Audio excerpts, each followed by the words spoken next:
wildlife is concerning a rhino. A rhino? Blimey. Right? Yeah, a rhino. Okay. I used to live in Kenya when I was about 5 or 6 years old. Okay. And we were in this wildlife park in a grey Morris Minor. This rhino started chasing us. There's me and my sister in the back seat. Right. It was like something out of Jurassic Park. Yeah. We were turning around saying, "Believe it, Dad. Just put your foot down, Dad. We're in a field. Put your foot down." This rhino was chasing us. One from Mark here in Derby. Went on holiday for our first romantic holiday to Tunisia years ago. Decided to take my girl into a petting zoo. I got a bag of food to feed the animals. A giant goat then went for me, putting its front legs over my shoulders and proceeding to headbutt me over a fence into one of the pens, covering me in the food and making my nose bleed. I got out of the pen, then the goat and all his mates attacked me again, sending me running and screaming like a girl out of the zoo, with my girlfriend rolling with laughter on the floor. A tarantula climbed up the bottom of the bed on the sheet. Yeah. And it walked all the way up. It's eyeball to eyeball. Wow. And I thought to myself, what am I going to do when it climbs over my face? But then a miracle happened. It raised its 2 front legs and waved them around. And then it turned around and walked down the side of the sheet. Boris Johnson been attacked by an ostrich. The former PM was enjoying a safari trip with his family when the bird leaned into his car and went oi oi and pecked his hand. In footage shared online, he quickly jerked from the ostrich. Don't dirty minds away from the ostrich, and shouted, "Oh, Christ, get hell," before driving off. And so I just set it out there. Have you been attacked by an animal? When I was about 7, says Trevor Jenkins, on holiday in Spain in the 70s, a monkey pulled my long hair. It was long because it was the 70s. I was in floods of tears. And as the family car drove out the car park, an elephant ripped off the car mirror. We got the message. Spanish animals aren't to be trusted. Jeremy, Brittany here from the United States. I was spurred by a rooster in my right foot a few years ago. Spurred? How do you get spurred by a rooster? One here from Dan in Hampshire. Morning, Mike. Is an Aussie that has been dive-bombed by our version of the Magpie, which is much... Across the UK, on DAB+, on your smart speaker, on your smart TV, and on your side. This is Talk.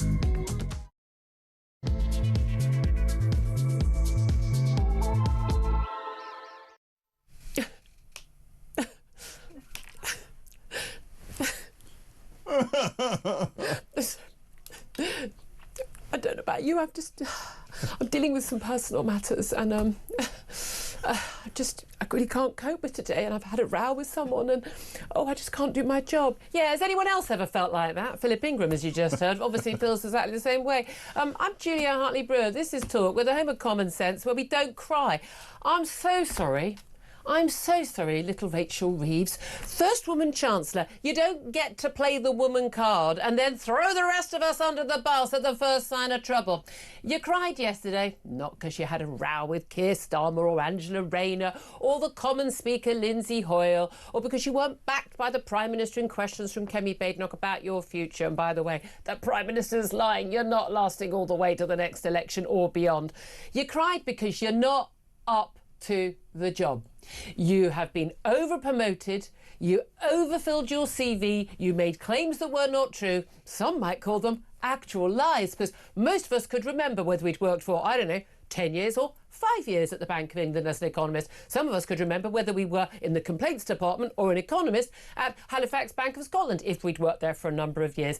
You have overplayed your cards, you are up to your neck in it, and you are out of your depth.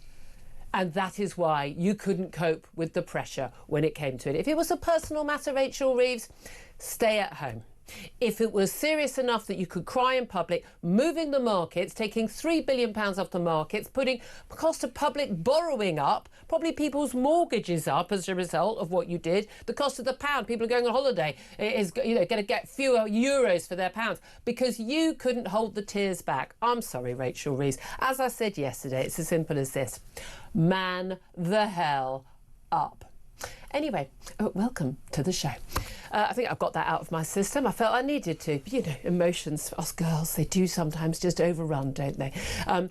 Whether you are listening on DAB Plus radio or on your smart speaker, watching on YouTube or your connected device, it is fabulous to have your company. I hope you can contain your emotions today. But I have a funny feeling a lot of you agree with me that, the claims from Labour, this is bullying of Rachel Reeves. Yeah, well, they weren't like that about Margaret Thatcher or Liz Truss or Theresa May when they were facing criticism for showing emotion. So I'm sorry, to hell with all of that hypocrisy. I would love to hear from you.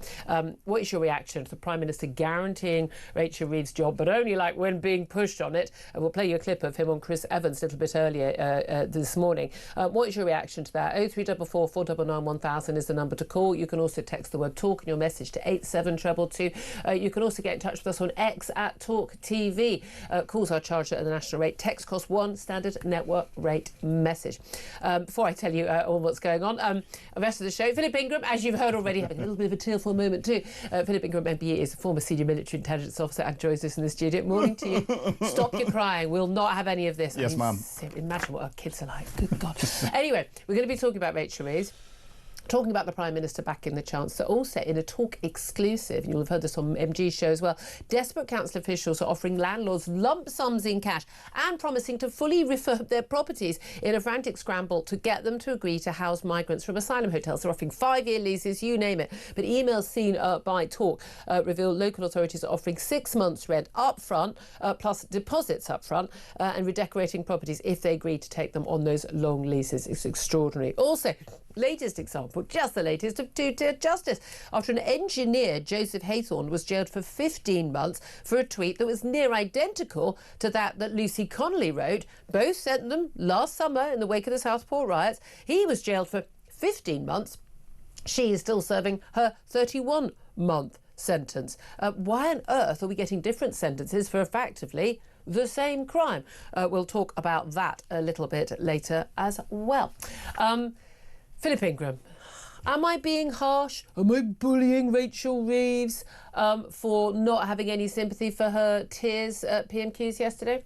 No, not her colleagues didn't give her any sympathy whatsoever. Keir Starmer continued to just knowing she was in some form of distress in the background. It just kept going. No. He had no idea she was at his. We thought she looked miserable, but she looked. Kemi Payton poked out. We were watching it live on air and then commenting on it, and she was going. She did look utterly miserable. And we were all commenting on it off air, and then we did on air.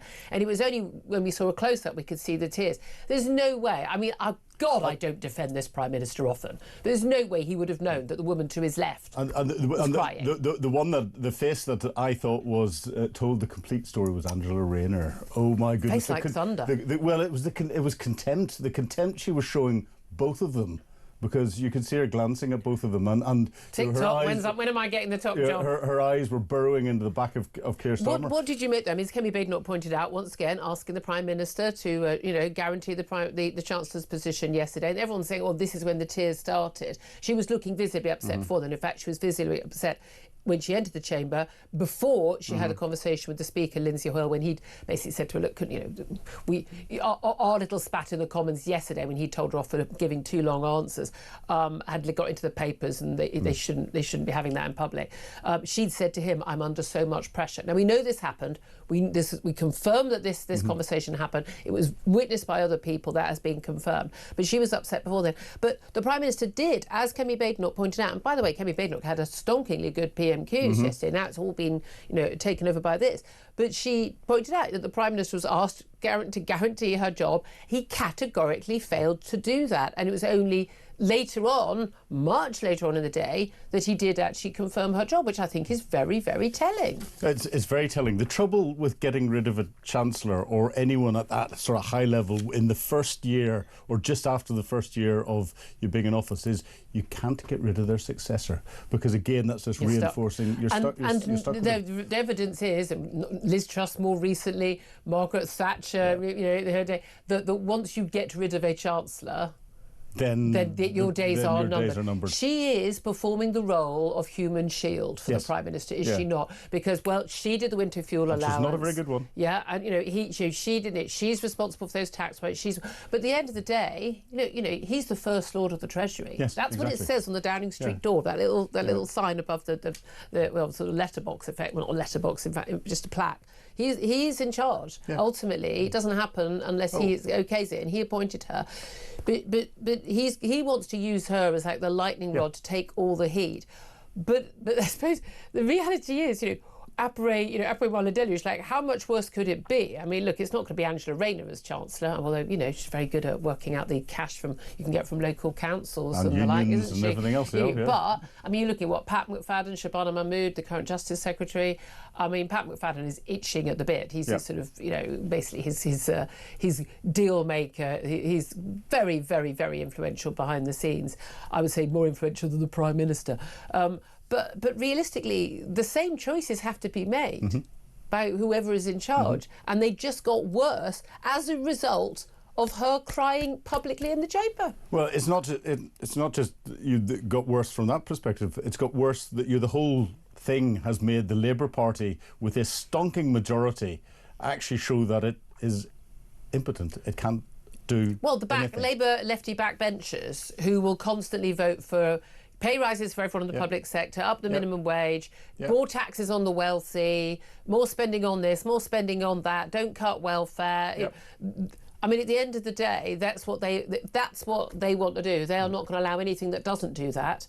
Exactly. At this point, you may as well not bother having a Chancellor. Well, let's just put John McDonnell in charge. He wanted to be Chancellor. Yeah, we may as well not bother having a government that was elected on a manifesto, because they haven't kept any of their manifesto promises at the minute. There's no plan for them to take anything further forward. And it's just been proven that if they did come up with a plan and they did put it in, then their backbenchers are not going to let it happen anyway. And it was we talked non-stop about this all week. It was a pretty pathetic reform of welfare as it was, and wouldn't have actually cut welfare. It was just going to have a smaller increase in welfare. Now we're actually going to cost more. Let's have a little watch and listen of an interview that Keir Starmer did this morning with my colleague Chris Evans, just down the studio at Virgin Radio. Sadly, I wasn't in the office in time to sort of nab him and drag him into the studio with Mike Graham. But I mean, as much as I love and admire my lovely colleague Chris Evans, I'm thinking perhaps Keir Starmer preferred to get questions from the children who sent their messages in rather than some big boy questions from Mike Graham or myself. Just throwing that out there, Prime Minister, you are for it. No Prime Minister should ever be afraid of taking questions from any journalist, is my view. And if you are, maybe you can't back yourself up. But this is what Keir Starmer had to say when Chris Evans asked him about the crying by his Chancellor. I actually personally didn't even appreciate it was happening in the chamber, because I came in and I've got questions being fired at me in PMQs, and so I'm sort of constantly up at the dispatch box and down. But I think we just need to be clear. It's a personal matter, and I'm not going to breach Rachel's privacy by going into what's a personal matter for her. Personal matter for the Chancellor. That's what we're being told it is, a personal matter for the Chancellor. But again, the story has changed 2 or 3 times, so we shall see. I want to hear from you. 03444 499 1000 is the number to call. Shall we talk about what the Prime Minister had hoped to talk about today, Philip Ingram? And that is Wes Street and the Health Secretary pledging this new NHS plan. This is a 6-day neighbourhood NHS. Now, I have no idea what it means either. They planned originally to make the NHS a 7-day-a-week service. Of course, it is A&E, but, you know, you're not going to be able to get a scan or a blood test unless it's an absolute emergency on a Saturday or Sunday, or indeed past 4:30 or something at my local hospital. But pledging to build a 6-day neighbourhood health service to reform the NHS. It's part of the 10-year health plan. Promises to be one of the most seismic shifts in care in the history of the health service, moving a lot of services from hospitals to local clinics. Every part of the country will have to offer access to care 6 days a week, 12 hours a day, one-stop centres providing tests and treatments for most diseases, and hospitals reserved for specialist care. Means basically focusing on getting more GPs, like dentists and like all tied into the NHS, rather than so much focus on consultants, which, you know, people are often waiting months to see. It sounds absolutely great.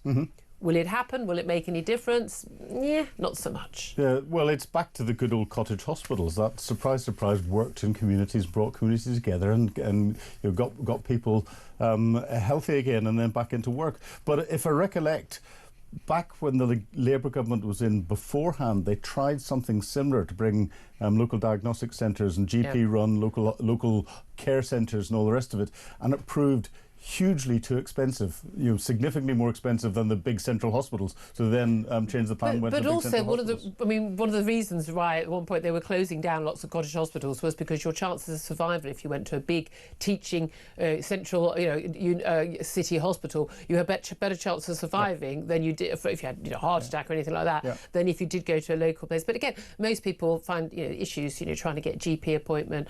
People turn up at A&E, and there's kind of no choice between the two. But also the idea that people only get sick Monday to Friday. Again, it's like a restaurant saying we only work Monday to Friday, but we don't work Saturday and Sundays. I'm sorry, okay, you might take a Monday off, you know, but that doesn't fly. It just doesn't work anymore, and people won't put up with it anymore. And again, especially when you no longer have the GP call-outs. When I was younger, my mum was constantly on call at a weekend and taking call-outs to people, at 3 in the morning. But my local A&E, you go in there, you book in, unless you're brought in as an emergency. You're then triaged by a nurse. You're then triaged properly by a paramedic. The nurse just said a quick word with you. Paramedic then decides whether you go to see a more qualified nurse, or you go to see a GP. They've got a GP in there, or you go into the proper A&E for... Hundreds of people see you before anyone treats you. Well, at each time they're assessing where you fit in the priority list. And then, if you are a higher priority, you get seen very quickly. They're not allowed to send people. One of the key things, I think, especially with ambulances and indeed in A&E, they should be able to say, no, go home. No, well, I think you're not going to be seen. Yeah, I think we're seeing an increasing number of ambulance personnel who are highly qualified medics treating people at a scene and saying you don't need any further treatment, thank you very much indeed, and going. Whereas beforehand, or there's always been this push to try and just get people into hospital, and then you get different. Different timelines come in. The timeline for going into A&E starts once the person gets into A&E. Yeah, exactly. So if they're sitting in an ambulance, it's not there. Exactly. I mean, I've had a number of relatives who've been stuck in A&E or stuck in an ambulance and unable to get in, even in a very, very frail state. This is not unusual. And anything that can be done, I'm willing. I'm willing for them to give it a try. And I think Wes Streeting largely is one of the saner members of this cabinet. However, he's also said this week, which I find extraordinary. An exclusive interview with The Sun. He said that Britain will be fat-free within a decade, paving the way for tax cuts worth billions of pounds. He said to The Sun he's on a mission to slash levies by giving more people access to drugs like Ozempic and Manjaro, the weight loss jabs. He says the jabs are a route not just to lower weight, but lower taxes, because it's reckoned that there's a £6 billion cost to the NHS from obesity-related illnesses. This is not going to happen. These jabs are not going to get everyone to lose weight, because unless they're on them forever, we've already seen a huge number of side effects, some of them being death as a result of some of these jabs. Quite a serious side effect, death. Quite a serious one. The long-term impact of these drugs, there's no evidence right now the long-term impact is going to be anything other than us paying for more drugs for people. There's nobody who is so overweight that they need one of these drugs who cannot pay for these drugs themselves from the savings from their Deliveroo and Uber Eats deliveries that they are no longer getting because they feel mildly nauseated the whole time and don't have an appetite and therefore eat less. I just think it's absolutely untenable. And the idea we're going to have this massive saving because people aren't overweight is an absolute nonsense. So you're saying I shouldn't go out and put a big bet on the fact that our taxes are going to drop in 6 years' time because everyone's lost weight? Probably not. Well, not if Rachel Reeves is in charge. That's what I mean. But again, they massively overestimate the impact of obesity-related illnesses, and because actually, people who are obese will die sooner. Okay, and there's an issue in terms of welfare. Well, I don't think anyone should get any welfare for an obesity-related illness. Tough. It's not, you're not being you're not being affected by obesity. You've chosen. You've chosen it. I'm sorry. We need to be realistic about it. But also, people will die of something. I mean, I know people will die. I know. No one died before 2020. Are we allowed to say that in there? It's still a new thing. but people will die of something, and whether they die from obesity-related illness or they're going to die of something. So, I mean, it's not going to change that. Let's talk about something else before we get to a break there. I do want to talk about migrants. Migrants who cross the Channel into the UK are 24 times more likely to go to prison than Brits to be convicted of criminality. 1 in 30 Channel migrants end up behind bars. I mean, I'm just pleased they're ending up behind bars. 1 in 30. I mean, who commits crime? Young men. Who are most Channel migrants? Young men. Well, I think you'll find the Treasury Minister, Darren Jones, is of the view they're all women and children. He is, of course, lying when he says that. Not wrong. He was lying. They are largely young men. But yes, they've been convicted of criminality on this rate. It's almost like it wasn't a good idea to have a whole load of young men from alien cultures coming to our shores and were able to roam free on our streets after arriving here illegally. I mean, it's almost like people saying that wasn't a good thing are right. Yeah, well, it's almost like saying we should have some form of deterrent and we take them out of this country and put them somewhere else, so they're someone else's problem. Almost like that. I mean, by the way, this ties in with the Talk exclusive. We've seen an email of a local council offering landlords cash and a full refurb to home migrants. Basically, we'll give you, 6 months up front. We'll give you a deposit up front. We'll refurb your home. We'll guarantee all the utilities, anything, any damage, blah, blah. We'll pay for everything. All you've got to do is guarantee us something like 5-year lease for your home. And that's what they're having to offer to get the migrants in. I'm surprised the landlords aren't leaping at this, but this is what ordinary people are up against. How can you find a rented home when this is what the councils are willing to offer for migrants, when you've got people you've got mums with young children stuck in B&Bs because they haven't got a home, and yet this is being offered to channel migrants. I mean, it's immoral, it's obscene. It's more than obscene, and you look at the numbers that are coming in every day and the amount of money that it's costing us, and I don't think the government has woken up to the fact of the impact that this is having in local areas and the sense of feeling that there is across the country about this, and it's boiling and boiling and boiling. Really is. It's going to boil over at some stage, and they need to wake up and you recognise that maybe something like the Rwanda scheme or something else was a good idea. It just had to be done properly. It was, in theory, it was a good idea. In practical, it wouldn't actually have made a big difference. But if we did do something like what Australia had done, did it properly, then it absolutely would have done.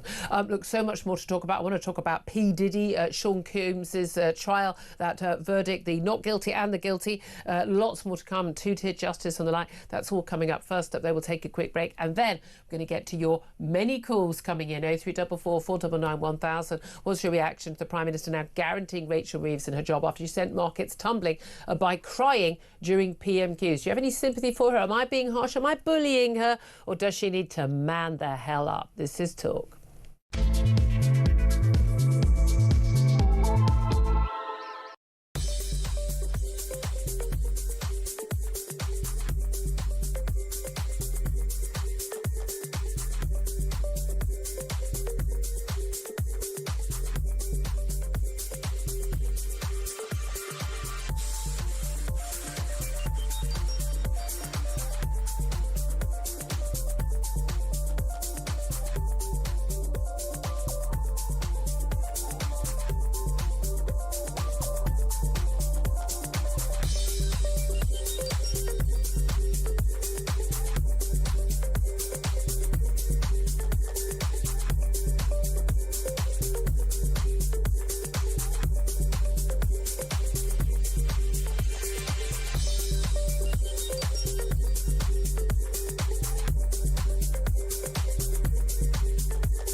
They promised stability. They said the grown-ups are back in charge.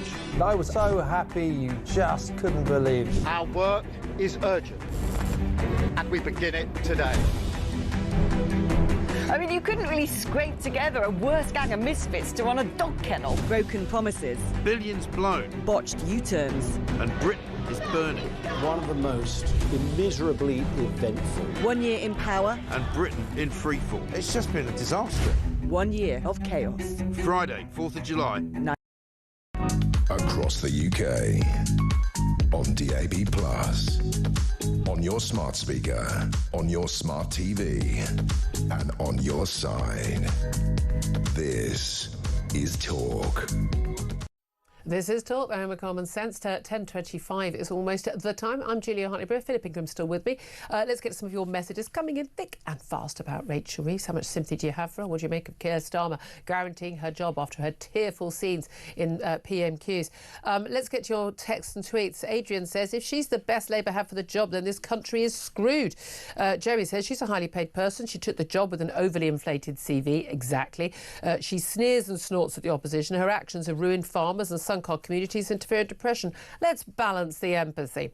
Matt says there is sympathy for someone who's gone after small businesses, farmers, disabled and pensioners with tax hikes and benefit cuts. Reeves should be crying away from prying eyes. It's had a negative impact on the pound today to add to her economic innumeracy. Even if it was a personal matter, why on earth was she sitting at PMQs in full view of the world? I mean, absolutely. And Natalie says, I don't care about her tears. Pensioners went cold last winter and farmers are killing themselves because of her tax. She didn't cry for them, so I'm not bothered about her. She needs to grow a pair and do the job that she gets paid extortionate amounts and freebies for, or she needs to get out. Yeah. There's much sympathy coming in on the messages as you're getting from me, Rachel. Let's go to Michael, who's on the line from Birmingham. Good morning to you, Michael. What do you want to say? Hi, Mike. Sorry. Sorry. I've had my sex change. I was trying to keep that quiet, Michael. Apologies for that. I'm a bit devastated this morning about Jota, the football player. I'm not a Liverpool fan, but that's terrible news. Diogo Jota, 28 years old, just got married, died in a car crash. Shocking. Absolutely horrific.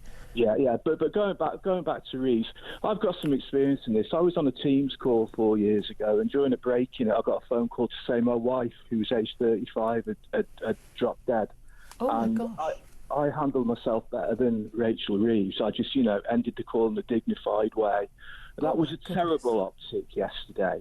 and when you compare it, no doubt I'll be a misogynistic, toxic male, but when you compare it to what you get across the water with Levitt, Nancy Mace, Marjorie Taylor Greene, and on the Democrat side, AOC, Jasmine Crockett, who are women who front up. If you're going to behave like she did yesterday, personal matters, business matters, she looked like a little girl who'd had a McDonald's Happy Meal taken off her, and it was a terrible optic. It really was. But what annoys me is they all. I mean, there are a number of things about the playing the woman card that really bother me. Is that they did, but A, she was happy to play it. B, the Keir Starmer and everyone else. Oh, and all the media. Oh, she's the first woman chancellor. Like, we've had 3 or 4. I've lost track of how many women prime ministers we've had. Get the hell over it, guys. I mean, it's really not a big deal. Oh, women can add up too. Oh, really? I'm so excited. I mean, it's pathetic. So she's played that card. At the same time, you've got a party who doesn't know whether a woman is a biological woman or a man who identifies as a woman. So I don't know why any male couldn't have been made a chancellor and been the first woman chancellor if he said he was a woman. That's what they believed until April, the Supreme Court decision. But they can't have it both ways. They can't say, oh, isn't it special she's a woman, and then say, oh, but she doesn't get held to the same standard as men. Yeah, and by the way, another thing she probably didn't shed many tears about is Lucy Connolly.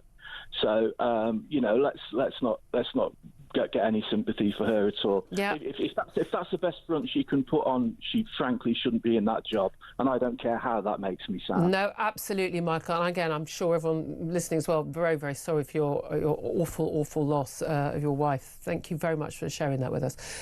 Herbie is on the line. He's in Harrow. Hello, Herbie. Yes, good morning, Julie. How are you this morning? I'm very well indeed. Not tearful at all. Yes.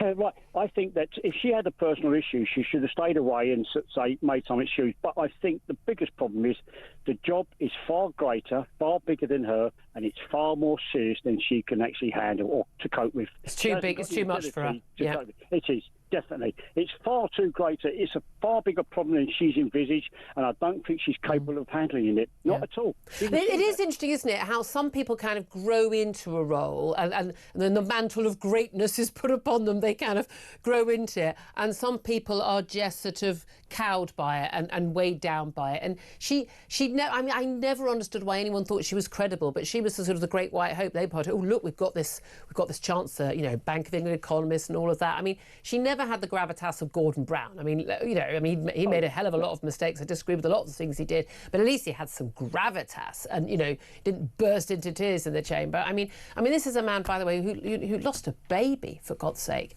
Didn't see him crying in the chamber. I mean, that's the thing. It's just embarrassing, isn't it? Oh, Julia, the problem is that if you're not up to the job, just admit it. People will respect you far more to know, I can't cope with it. It's really dragging me down.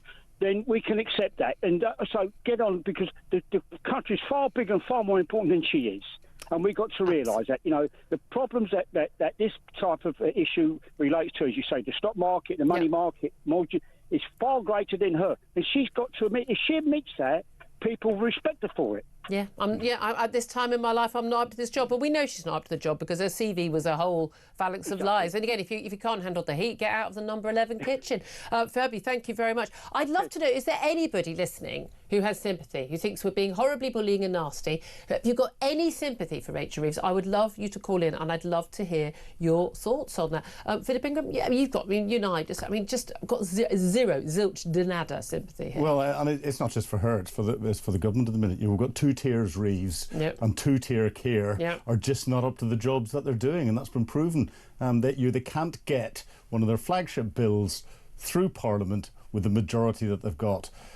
They've had to do so many U-turns, and it's, you know, a lot of it's down to Reeves' ideas that Starmer has said, that's a good idea, let's put that out there. Because he's her boss. They're just not very good at it. No, they're not. And again, we are in a state as a country, and we're facing a world out there where we need people who are seriously good at what they do. We need a statesman, we need a leader, we need someone who absolutely understands how to drive the economy. And there is nothing, not a single thing that Rachel Reeves has ever said or done before office or since she's been in office that suggests she has any grasp whatsoever of what to do.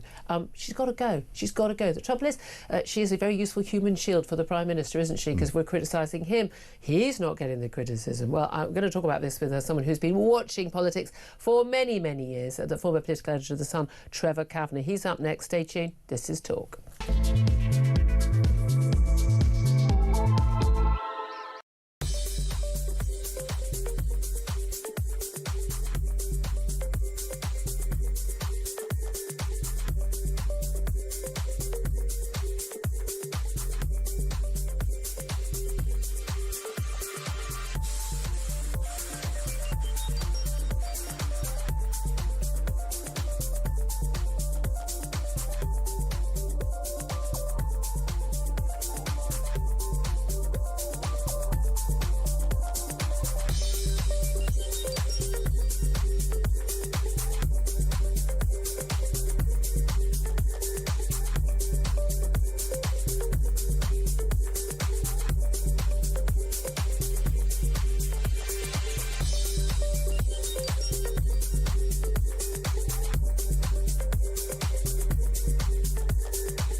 across the UK. On DAB+, on your smart speaker, on your smart TV, and on your side. This is Talk. This is Talk, the Home of Common Sense, for me, Julia Hartley-Brewer. Just to let you know, the Prime Minister, Keir Starmer, is going to be launching the government's 10-year health plan alongside the Health Secretary Wes Streeting in London in the next few moments. And we're told now that the Chancellor, Rachel Reeves, will make an appearance. Not something that we were expecting today. Certainly hadn't been flagged by either the Prime Minister or the Health Secretary, who'd been out and about doing media interviews today. So as soon as we hear anything that's said, a report on anything Rachel Reeves is doing or saying, we will bring that to you here first here at Talk. Right now, though, let's turn our attention to Trevor Kavanagh, the former political editor of The Sun, who joins us now to talk about the implications of, well, a whole first year in office for the Prime Minister, and that all being completely blown apart by chaos with welfare reform bill earlier this week, and then Rachel Reeves' tears at PMQs yesterday. Very good morning to you. Hi there, how are you? First of all, you've been a Westminster watcher for a very long time. I first joined the lobby, I think, in early 1998, and you were political editor of The Sun then. You've counted them in, you've counted them out over the years. You were there, you know, when Gordon Brown and his wife Sarah lost their premature baby girl after just 10 days, when David Cameron lost his severely disabled son as well, when we've seen Margaret Thatcher crying in the car as she left office, Theresa May crying as she departed. We've seen it all before. But, I mean, is this then... is this out of the ordinary to see a Chancellor, Rachel Reeves, crying, or and is this as significant as the front pages suggest it is?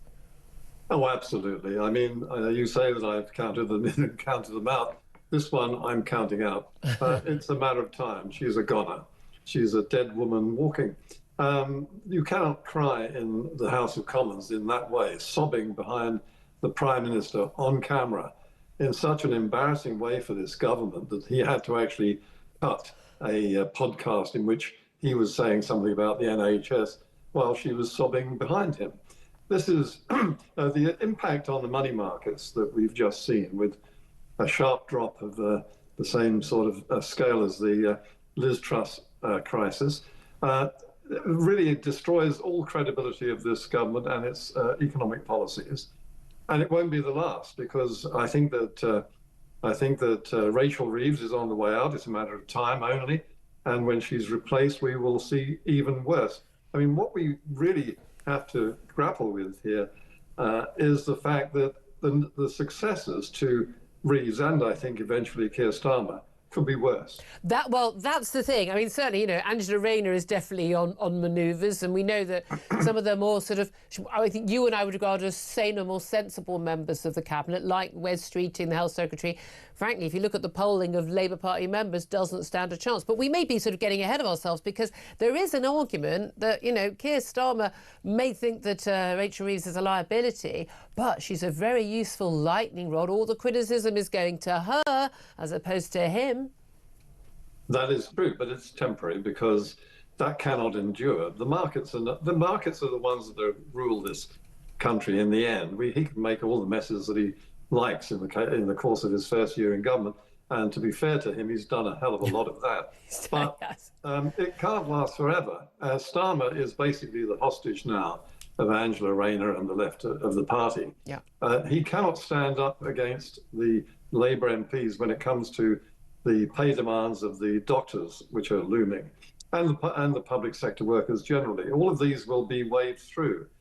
They will be catastrophic, and those money markets will be watching. Yeah. And I think we have seen just the first of a big drop in the the rise in the yield on gilts, which is in fact government debt. And it basically means that we're already paying more than 100 grand a year. 100 grand? What am I saying? 100 million pounds a year.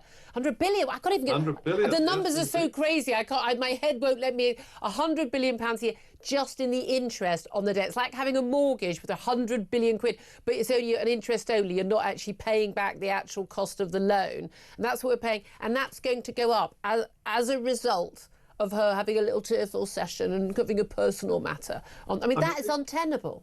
Even if she survives, her budget in the autumn will put pressure on those markets again, but she is not going to survive. You don't think she even survives to the autumn? There's no way that a government can continue with a Chancellor who is blubbing in the House of Commons and comes up with spurious answers to questions about this, saying it's a personal matter. Now, it would have to be a personal matter on the scale of something catastrophic involving a family, children or something of that sort, to provoke that sort of response. And they're not saying anything like that. This is entirely due to Keir Starmer, who has all the sensitivity of a rhinoceros. I mean, Starmer is emotionally constipated. Yeah.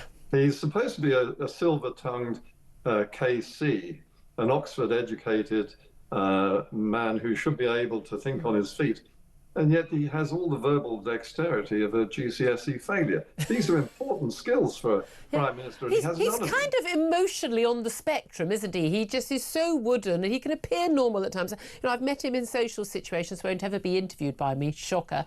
But he's almost like he's sort of acting like how normal people would act, rather than actually having normal reactions. I've got some sympathy for him today. People saying, the Prime Minister carried on as his Chancellor blood behind him. He had no idea. He was doing his job, and you wouldn't expect your number two to be doing that.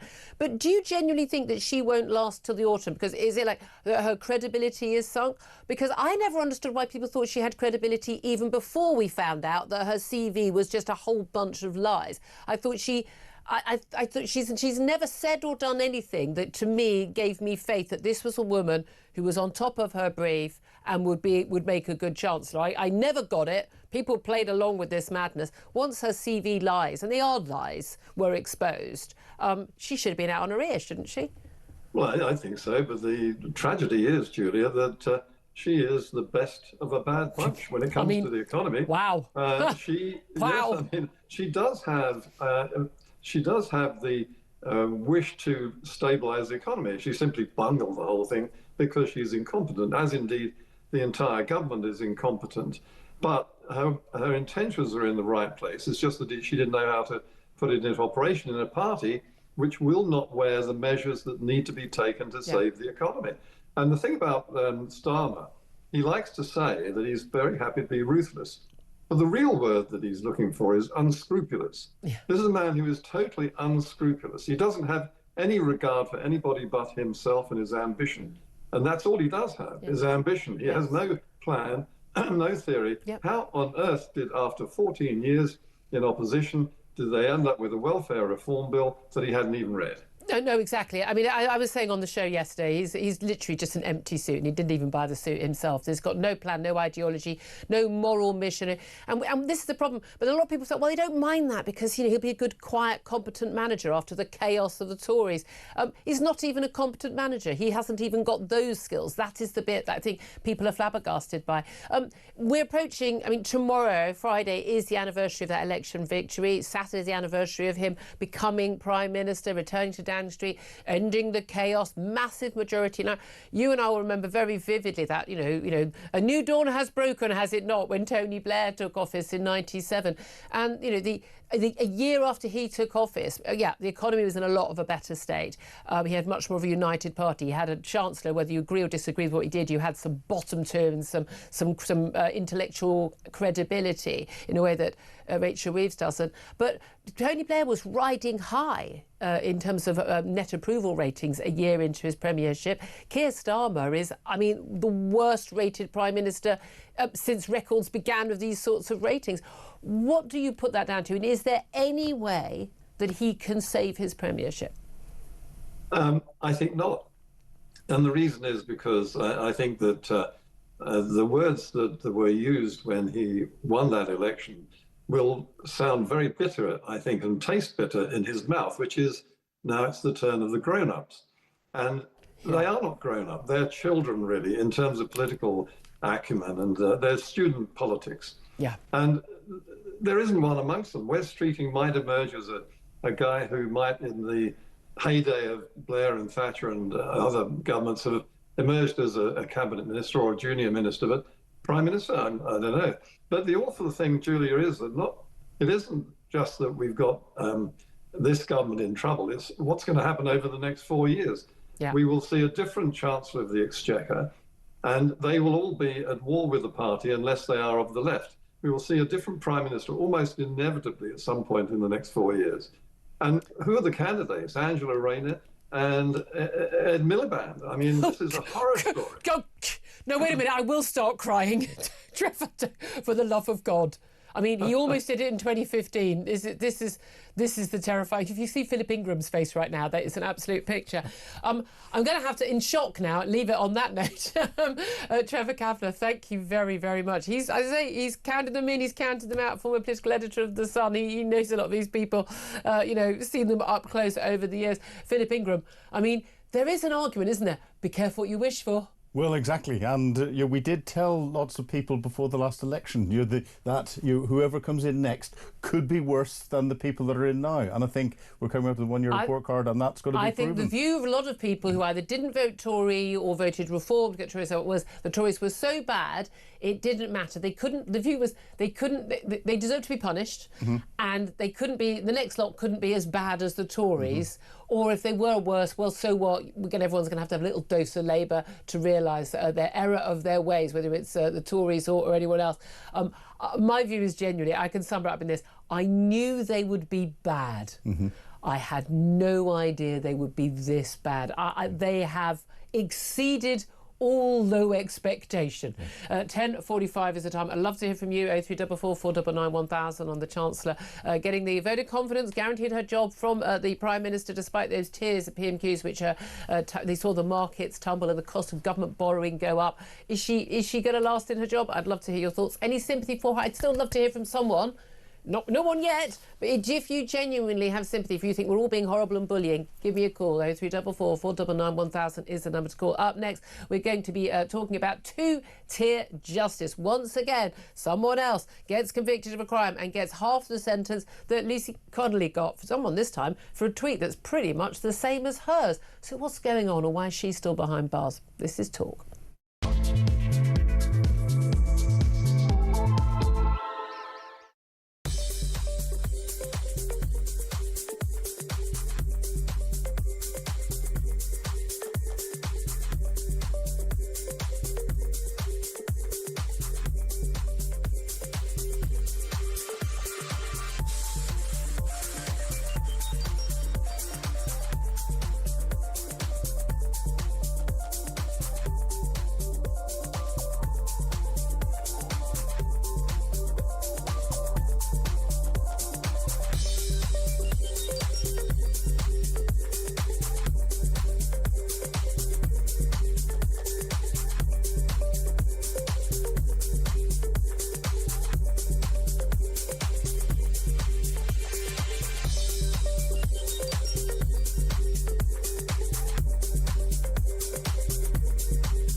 They promised stability. They said the grown-ups are back in charge.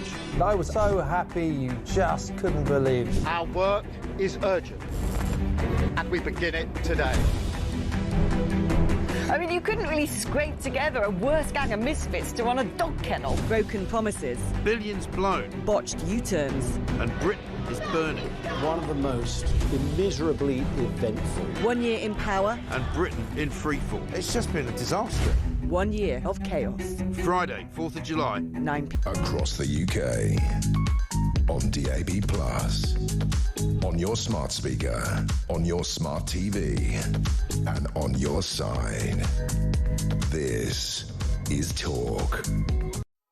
Good morning, welcome back to the show. Just to let you know that the Prime Minister, the Health Secretary West Streeting and Chancellor Rachel Reeves, still the Chancellor, have been appearing right now in London at a launch for their new 10-year health plan. And very soon after West Streeting took to the podium, we've had a beaming Rachel Reeves. I mean, huge big smiles, I have to say. Plastered on the makeup. I mean, genuinely, she wearing more makeup than I'm wearing right now. I plastered it on, and big smiles. Everything's fine, sort of attitude. She has said it was great to be here today, and we will now be the government that saved the health service. We're spending money on taxpayers' priorities. That's what she's had to say. Everything is fine. Nothing to see here is the message, which is weird because there was this personal matter that made her cry in PMQs yesterday. It's obviously been resolved now. Not that serious then. Appears a personal matter, Philip Ingram, but there we are. Yeah. We'll keep you posted, and say we'll bring you some of those words so we can get the clip up as well. Right now, let's turn our attention to, well, we're talking about two tiers, Rachel Reeves, but what about two-tier justice? It's been a subject of debate quite a lot over the last 11 months in particular, after we saw people being prosecuted and jailed, some for very long periods of time, for their actions and their words and their tweets in the wake of the Southport attack by Axel Rudiger Barn that left 3 little girls dead and many others' lives devastated. Well, Lucy Connolly is still behind bars right now, a mum, a carer, no previous convictions for anything whatsoever for a particularly nasty, horrible racist tweet that she did write on the day of that attack. But now it's been revealed yet more two-tier justice as an engineer called Joseph Haythorne, who wrote a tweet around the same time, and remarkably similar tweet, he's now been handed a 15-month jail term. Less than half of the term that she got for near identical words. Well, let's talk about this with Vanessa Frake. She's a former prison governor and author of The Governor, My Life Inside Britain's Most Notorious Prisons. A very good morning to you. Good morning, Julia. Thanks for having me on. No, thank you, as always, for joining us. Well, Joseph Haythorne, he's 26 years old. He wrote on August the 4th last year, as violence erupted in Rotherham in the wake of the Southport attack and those riots that were spread across the country. He wrote, "Go on, Rotherham, burn any hotels with those scruffy bees in it." And that's what he wrote. He has admitted inciting racial hatred at the court on yesterday, and he was given a jail term of 15 months, which is half what Lucy Connolly got back in August last year when she pleaded guilty. She was jailed last year in October, but was still on remand anyway. And on the day of those Southport murders, she'd written, "Mass deportation now, set fire to all the effing hotels full of the bees for all I care. While you're at it, take the treacherous government politicians with them." Now, I mean, these seem to be remarkably similar. He got 15 months, she got 31 months. How do we explain that? Well, I have a couple of thoughts on this. I wonder, first of all, if the Joseph Harborne, if he was married to a Tory councillor, would he have got the same sentence as Lucy Connolly? And I think the second thing is that women are often more likely to be jailed for a first-time non-violent offence than men are. And in this case, it's a longer jail sentence than the other one. And I totally agree with you. You know, there's barely any difference between the two. The only difference I can see is that he handed himself in straight away to the police after he'd got over 1,000 views. Well, to me, incitement is incitement. Yeah. And I think that, you know, what this government has actually done is turn Lucy Connolly into a political prisoner.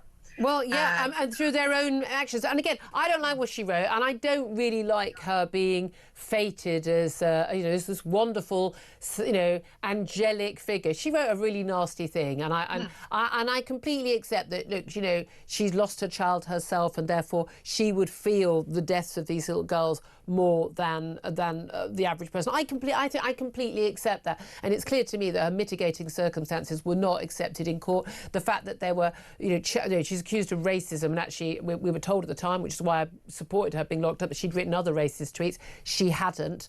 They weren't what most of us sane people would consider to be racist tweets, but also not taking into account the fact that she had an awful lot of messages read out in court from people whose children she cared for as a childminder, who were themselves migrants and ethnic minorities, who were saying that they had no experience of her ever any hint of any of those feelings from her. It was a one-off event, and there's no reason she should have had anything other than a slap on the wrist.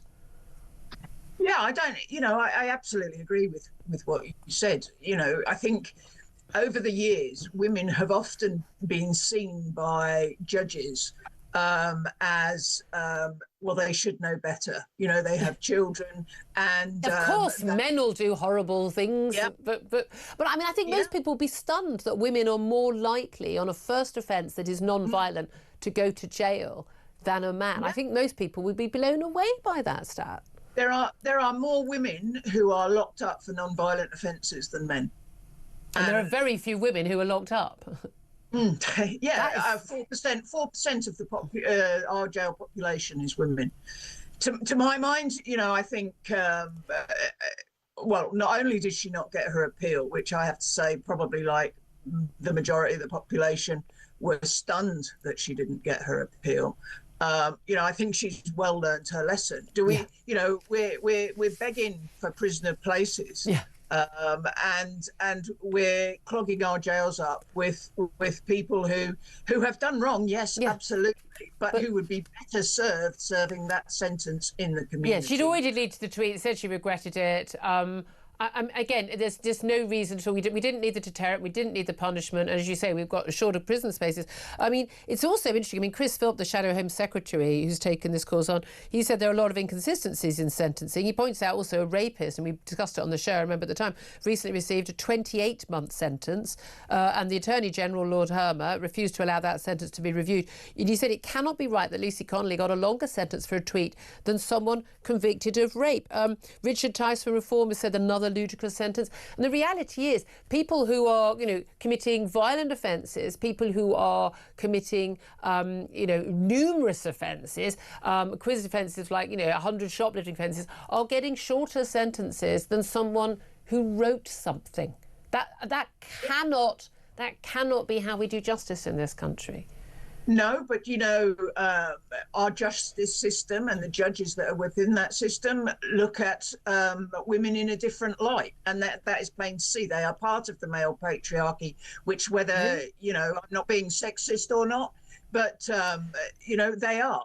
Because a lot of people, I mean, I would always have thought, I don't like the fact that people say, if a woman's got children, she can't go to prison. I'm like, most of the men who go to prison have got children. We don't say they shouldn't go to prison. You choose your actions, but you're saying genuinely we are seeing this is, the women are held to a higher standard than men? Yes, absolutely. And I've seen this over the last, 35 years of being in the prison service quite often. Look, there are women who should be jailed without a doubt. Your Rose West, your Joanne Dennehy's, violent women that need to be jailed. Lucy Letby. Lucy Letby, yeah, absolutely. I think that over the years, judges have looked at women without doubt as their daughters, their girlfriends, their partners, their wives, or whatever, and looked and thought, women should know better. Boys will be boys, but women should know. Isn't that interesting? Can I ask you, as a woman who has been in a very tough job as a prison governor, what did you make of Rachel Reeves crying at PMQs yesterday? We were told that it was a personal issue, she's under a lot of pressure. What did you make of that and the loss of authority that she has suffered? Would you ever have done that in your job as a prison governor? Never. Why not? Never. If I'd have had some sort of personal crisis, I wouldn't have gone to work. I would have stayed at home and dealt with it.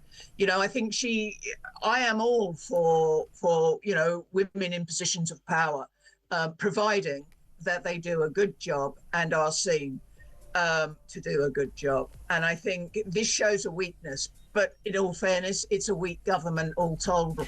So, you know... Not to be unexpected. Vanessa Frake, fascinating to talk to you, former prison governor on that. Philip Ingram, just a brief response to that. Well, yeah, Rachel Reeves has let women down, full stop. But that's the awful thing. If you play the card that I'm representing women, isn't it great? Then, yeah, you do. It's embarrassing. Yeah. It's embarrassing. It really, really is. But, well, she's on stage in the last few moments in East London with the Prime Minister and the Health Secretary, all beams, makeup plastered all over her. She doesn't normally do that. Smiling and saying everything's absolutely fine. Will the markets be reassured? Well, we'll find out very, very soon. We'll take a quick break. Don't forget to get your calls in as well. This is Talk. We are the home of common sense.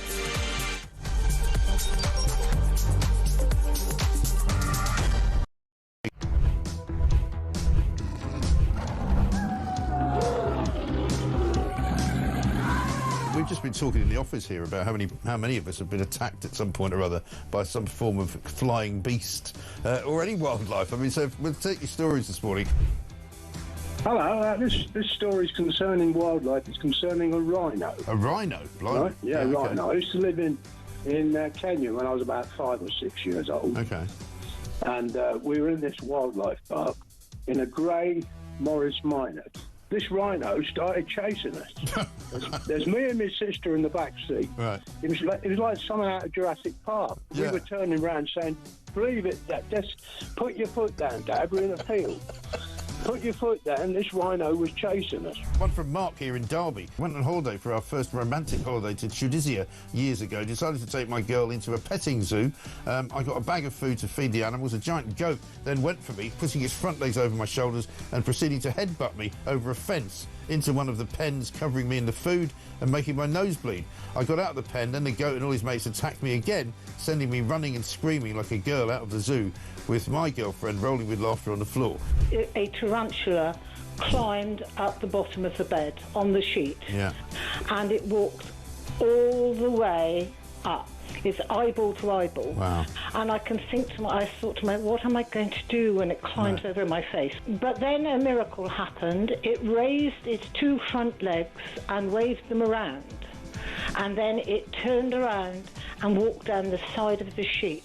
Boris Johnson been attacked by an ostrich. The former PM was enjoying a safari trip with his family when the bird leaned into his car and went oi oi and pecked his hand. In footage shared online, he quickly jerked from the ostrich. Don't dirty minds away from the ostrich, and shouted, "Oh, Christ, get hell," before driving off. And so I just set it out there. Have you been attacked by an animal? When I was about 7, says Trevor Jenkins, on holiday in Spain in the 70s, a monkey pulled my long hair. It was long because it was the 70s. I was in floods of tears. And as the family car drove out the car park, an elephant ripped off the car mirror. We got the message. Spanish animals aren't to be trusted. Jeremy, Brittany here from the United States. I was spurred by a rooster in my right foot a few years ago. Spurred? How do you get spurred by a rooster? One here from Dan in Hampshire.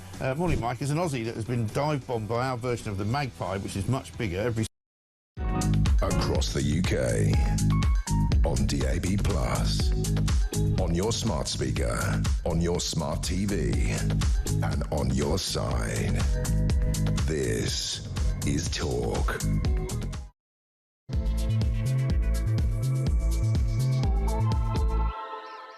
A very good morning. Welcome back to the show. We are fast approaching 3 minutes past 11 o'clock. This is Talk, the home of common sense, with me, Julia Hartley-Brewer. And whether you're listening on DAB+ radio or on your smart speaker, watching on YouTube or your connected device, it's fabulous to have your company. Don't forget, by the way, you can check out anything you've missed on the show since it started or anything in the last week to go onto our YouTube page. Not just got the Talk YouTube page, we've also got my own YouTube page called, cunningly, The Julia Hartley-Brewer Show. You hit subscribe and you will never miss a thing. Well, coming up in this hour, Chancellor Rachel Reeves sent markets tumbling yesterday, triggering a £3 billion market sell-off after cameras captured her tearful breakdown during PMQs. The tears came as Keir Starmer darked questions about whether or not she was safe in her job.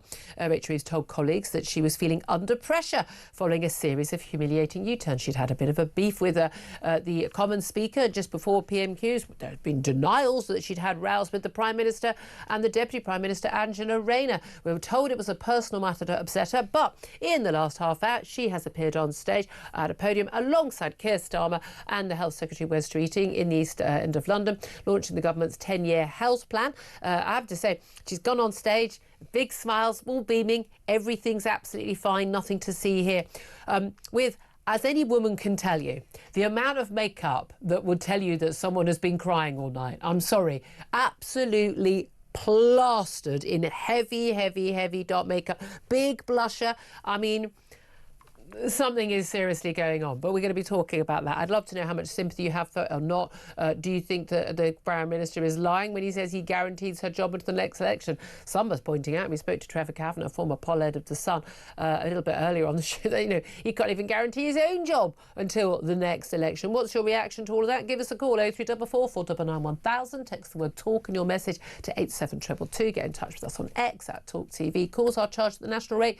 Text costs £1, standard network rate message. And in particular, I would really like to hear from you if you do have sympathy for the Chancellor, because there ain't any in this office at all. I haven't had any calls yet or any messages suggesting that. So, I've had a text message from someone saying I'm a soulless ghoul. But, I get those every day, so that doesn't... Oh, no, I'm going to cry now. I'm going to cry. I'm under so much pressure.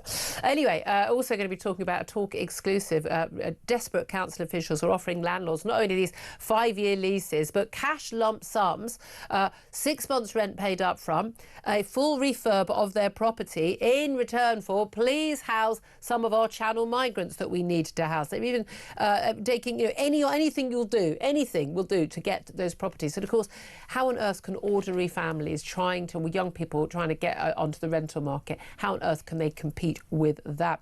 And we'll be talking more about those so-called NHS reforms. Not told when they're actually going to happen. Sometime in this Parliament, apparently, where we're going to get a 6-day access to care, 12 hours a day. But we were first offered, weren't we, 7-day-a-week care? So I'm not quite sure whether that we're going to be down to the usual 5 days or you can have an appointment on Thursday in 2 weeks, which is what a lot of care is for people an awful lot of the time now, trying to get a GP appointment. Anyway, all of that coming up, plenty more besides, and all of it with my lovely guest, always on a Thursday, Philip Ingram, MBE, former senior military intelligence officer, who's containing the tears of laughter at some of the responses we've had to Rachel Reeves today. Stop it. We've both done our crying already. It's really interesting talking to Vanessa Frake, former prison governor. She's hard as nails. You can't be... She's not women's prisons and men's prisons. There are certain jobs where you can't show weakness. And people are sympathetic, and we were talking about earlier. We've had two prime minister and a chancellor in office who have lost children. Mm-hmm. I mean, the worst thing that could happen to I don't know a single parent who wouldn't happily give their life for their child to survive. Gordon Brown and his wife, when he was Chancellor, losing their premature baby at 10 days old. Heartbreaking. The Prime Minister, when he was Prime Minister, David Cameron, losing his highly disabled son, Ivan. Just awful, awful things. And no one for a moment would question anybody holding back tears and talking with emotion about these really important issues. It makes them more human, of course. But we don't know what the so-called personal matter was that impacted on Rachel Reeves. But when you're the Chancellor and the markets are bad enough as it is, when the economy is in such a state as it is, and you've got no credibility because you've made so many duff decisions since you come into office, and it turns out your entire CV on which you got elected was a complete lie and shouldn't even be in the job, and you're totally over-promoted beyond your ability. I think that's a fair summary of the last year for Rachel Reeves. Sitting sobbing, tears rolling down her face at PMQs was unbelievably unprofessional, and it was a really stupid thing to do. Should the Prime Minister have guaranteed her job? No, he shouldn't have done, and I think he's lying again. Whenever she walks in and sits down on that front bench, her name may be Rachel Reeves. Yes, she's a human being, but actually it's the appointment that's sitting there, and the world is watching and the world is reacting. And not only did her £5 billion bill, that she was supposed to save £5 billion, not get through, so she saved nothing. It's cost her money, as Kemi Badenoch said. Cost us money. Hasn't got any. It's our money. Cost us money. But then the stock markets were, most people's pensions are invested in. Have just lost another £3 billion. So that's £8 billion. If going on a holiday, the cost of the pound is going to, cost of getting your euros or your dollars is going to go up as well. I mean, government borrowing's gone up. Again, it's unprofessional. The thing that really gets my goat, you need to be sympathetic. the Labour bill inevitably accusing Kemi Badenoch of pointing out how miserable she looked. I don't think she had seen the tears at that point. It was just she was just slumped, looking miserable. And we commented on it when we were watching PMQs live on the show yesterday. But, I mean, and then people are saying this is bullying. Well, I don't remember them worrying about people laughing at Margaret Thatcher crying when she left office. I don't remember them worrying about, Liz Truss and how she was berated and mocked. Don't remember them worrying about Theresa May crying. I have to say, Theresa May crying when she left that podium. At least she managed to get through her speech. But she was the worst Prime Minister. I mean, in terms of what she did, it's pretty worse than Keir Starmer's going to be, to be fair. But, I mean, I'm an equal opportunities critic. You want to take that job on, you need to be able to fill your boots in that job. You need to be able to fill those boots and do the job. And if you can't do the job, don't do it. The silent bully sitting there was Angela Rayner. The look in her face, and the way she was. You could feel the atmosphere coming from her, and it was just complete and utter contempt. And Rachel Reeves will have felt that. I'm surprised. Do you think? I mean, Angela Rayner had seen the state that Rachel Reeves was in, because Keir Starmer. And let's play a little clip, because this was Keir Starmer talking to Chris Evans on Virgin Radio just down the office a little bit earlier. Didn't come on the show with Mike Graham, didn't come on my show. I don't know why. He wants to take questions from children messaging Virgin Radio as opposed to questions from the big kids, MG and JHB, but that's up to the Prime Minister. But he was asked about this by Chris Evans, and this is what the Prime Minister had to say. I actually personally didn't even appreciate it was happening in the chamber, because I came in and I've got questions being fired at me and PMQs, and so I'm sort of constantly up at the dispatch box and down. But I think we just need to be clear. It's a personal matter, and I'm not going to breach Rachel's privacy by going into what's a personal matter for her. And Wes Street and the Health Secretary be out and about as well. By the way, whenever this Prime Minister says we need to be clear, he's nearly always telling a porky. Well, exactly, and he's never clear. Honestly, that's one of his stuck phrases, and it's like his tell. If you're playing poker against him, you go, oh, he's bluffing, he hasn't got 4 aces. Yeah, exactly, and he's constantly using that to cover up the lies that are in there. Angela Rayner will have known it, because she, whenever Keir Starmer was standing up, was then the next person that could see Rachel Reeves. She was looking around, but the expression on her face, this was just complete and utter contempt. Well, the Chancellor has appeared today, and I don't think she was supposed to be this. It's very rare that you'd have an NHS launch, this NHS 10-year plan, with the Prime Minister and the Health Secretary was treating, and then the Chancellor turns up, covered in, I mean, she's got basically 10 people's makeup on at the same time. That's me saying that, and I'm plastered with this stuff. God knows you don't want to see what's under here. But she addressed the event. I mean, it's great to be here today. We'll now be the government that saved the health service. We're spending money on taxpayers' priorities, and various things. I mean, there was simply no need for the Chancellor to turn up. They obviously had to wheel her out. So whatever the personal matter was, she's either got over it or it wasn't a personal matter. They've realised the damage to the economy from this. Also, again, we've got the Prime Minister and the whole government. They've got tomorrow is the anniversary of their election a year ago. Saturday is the big anniversary. He's done all these set-piece interviews. I think he spoke to Nick Robinson at the BBC, and some of that interview was supposed to go out on Saturday or Friday or Saturday is now going out. Went out today with him talking about Rachel Reeves and guaranteeing her job, which he didn't do in PMQs yesterday, as Kemi Badenoch asked him to do, and pointed out that he deliberately did not do in that answer. Very, very noticeable, and that's when the tears started flowing. But we've had the welfare fiasco, total loss of authority of the Prime Minister, and then we've got this. He's having to shore up a Chancellor with no credibility anymore.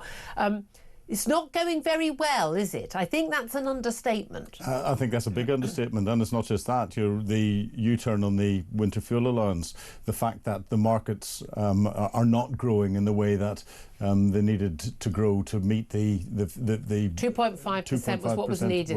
That was what all the basis of spending was to get all the policies in, and you have now having to potentially go against the manifesto promises that they made not to raise taxes. Potentially, 100%. It's going to have to happen. And Keir Starmer didn't rule out raising taxes in the Union, and therefore his whole tenure in his first year has been a complete and utter disaster. Yeah, I mean, again, and he's talking about Rachel Reeves is going to survive the full 5 years. He's talked about this 10-year plan. I mean, Yeah, I mean, good luck with that, mate. I mean, it's just like, it's 10-year health plan they're unveiling right now, and Keir Starmer's speaking right now. I'm sorry, you're not going to be in power 10 years, you're really not. What do you make of this pledge to build a 6-day neighbourhood health service? The idea is it's open 12 hours a day, 6 days a week, and one-stop shops you can go in. It sounds great, but I mean, does anyone think it will happen, and no. Will it change anything? It was proposed before by the last Labour government, all those years ago. I've forgotten when it was, and they said they were going to bring all of this in, bring it back into the local communities again. Then they costed it and went, it's much cheaper to do everything in centralised hospitals where you've got access to consultants and all the rest of it. The trouble is, they've said they're going to pay for the additional GPs for this by reducing the number of consultants in hospitals. Yeah. Well, we can't get enough people through consultants' appointments, so we don't have enough consultants. It defies belief. Oh, they're coming in rubber dinghies. I forgot that. Yeah, if you remember, but the ones that aren't engineers and rocket scientists, the ones who aren't, the 1 in 30 who end up in prison, by the way, extraordinarily, 1 in 30. It's just extraordinary stat that Channel migrants are 24 times more likely to be in prison than Brits. 1 in 30 end up behind bars. I think we're all just stunned they've actually ended up behind bars at all, given that no one ends up behind bars in this country, apart from people who write tweets, because we've got that 2-tier justice issue we've just been talking about. What else do you make of the way we're treating the health secretary? I say he normally is very sensible. Most of the time for a Labour cabinet minister, but he is absolutely convinced that fat jabs are basically the answer to everything, and that we've got this £6 billion cost a year, we're told, of obesity related illnesses. A lot of those people would have illnesses at some point in their life anyway. There's big question marks about some of these stats. And the idea is that if everyone gets Ozempic and Mounjaro who's overweight, they're going to get these jabs, they're going to lose the weight, they're not going to have diabetes or cancer or heart disease, higher risks, and therefore the NHS saves loads of money and everyone's slimmer. And he actually says Britain will be fat-free in a decade with more people getting these weight loss jabs. I think this is an abject load of nonsense. There'll be a load of people, I mean, I'm amazed by the number of people I know who've lost weight on these jabs. Extraordinary number. I'm going to tell you right now, unless they're on those jabs for their whole lives, and we'll be paying for those, these people are going to put the weight back on because you haven't changed your lifestyle. You have to change your lifestyle. You have to basically put down the cake and pick up the broccoli if you're going to keep the weight off. That's the end of the matter. When you get the likes of Wes Streeting putting statements out like that, which is not backed up by any scientific research, it's not backed up by anything at all, he's clutching at straws. And that sums up this government's approach to everything. Absolutely. They're clutching at straws. On everything. Let's talk about something happening overseas. I'm sure you're a very big fan of Puff Daddy, P. Diddy, Sean Combs, as he's now known. Exactly. Let's go 80-year-old judges. Always rather liked his music and his whole persona. I think great fun. But it turns out Sean Combs was renowned for years for his so-called freak-offs, these wild parties that were wild parties. They were basically sex orgies in which it was claimed in court over the last few months that he would force his various girlfriends and other people to have sex with male prostitutes and other prostitutes for days and days on end, covered in, it would appear, litres of baby oil. They would often end up needing medical treatment and drips afterwards because they were so exhausted by these marathon sessions. He claimed that these were all completely consensual. And he was found yesterday guilty of transportation for prostitution following a trial in New York, but he was cleared of far more serious charges of sex trafficking and a racketing conspiracy. He'd been accused by prosecutors of abusing and coercing 3 alleged victims, including his former long-term girlfriend, the singer and model Cassie Ventura, and other crimes including kidnapping, arson and blackmail. Extraordinarily, his defence, such as it was offered, was everyone was consented to these things.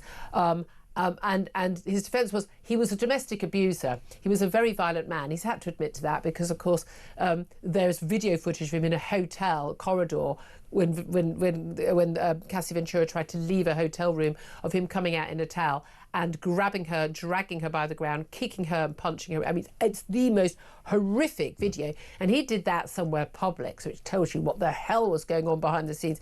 He faces numerous civil cases. I mean, we are talking millions and millions of pounds. He's already paid tens of millions on civil cases before this point. But he was celebrating yesterday that he'd basically been found not guilty of the most serious crimes.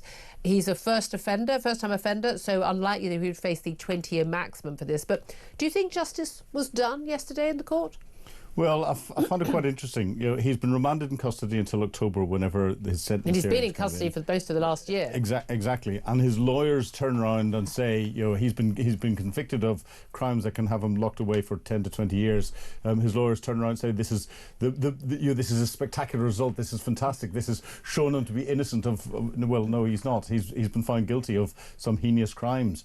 But if they're celebrating that suggests that they were very worried about the rest of it, and there's a lot of truth behind it. And he's very likely to spend time behind bars. This is an evil, evil, evil man. It's interesting that he wasn't caught out much earlier in the Me Too movement, where men were losing acting roles for having slapped a woman on the bottom or propositioning a colleague.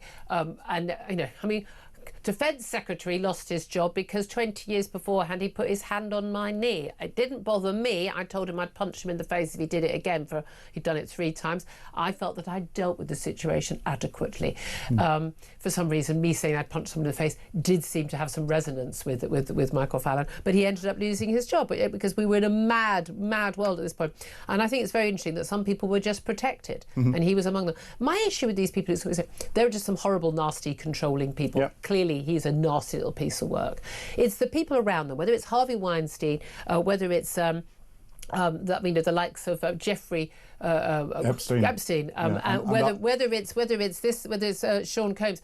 They're always surrounded by people who are on the paid staff, whether it's the chauffeur, whether it's the PA, whether it's their managers, whatever, the lawyers who protect them, who enable them and cover stuff up. Women would be apparently locked in hotel rooms for weeks on end until their bruising had gone down, so that there wouldn't be any evidence of a crime.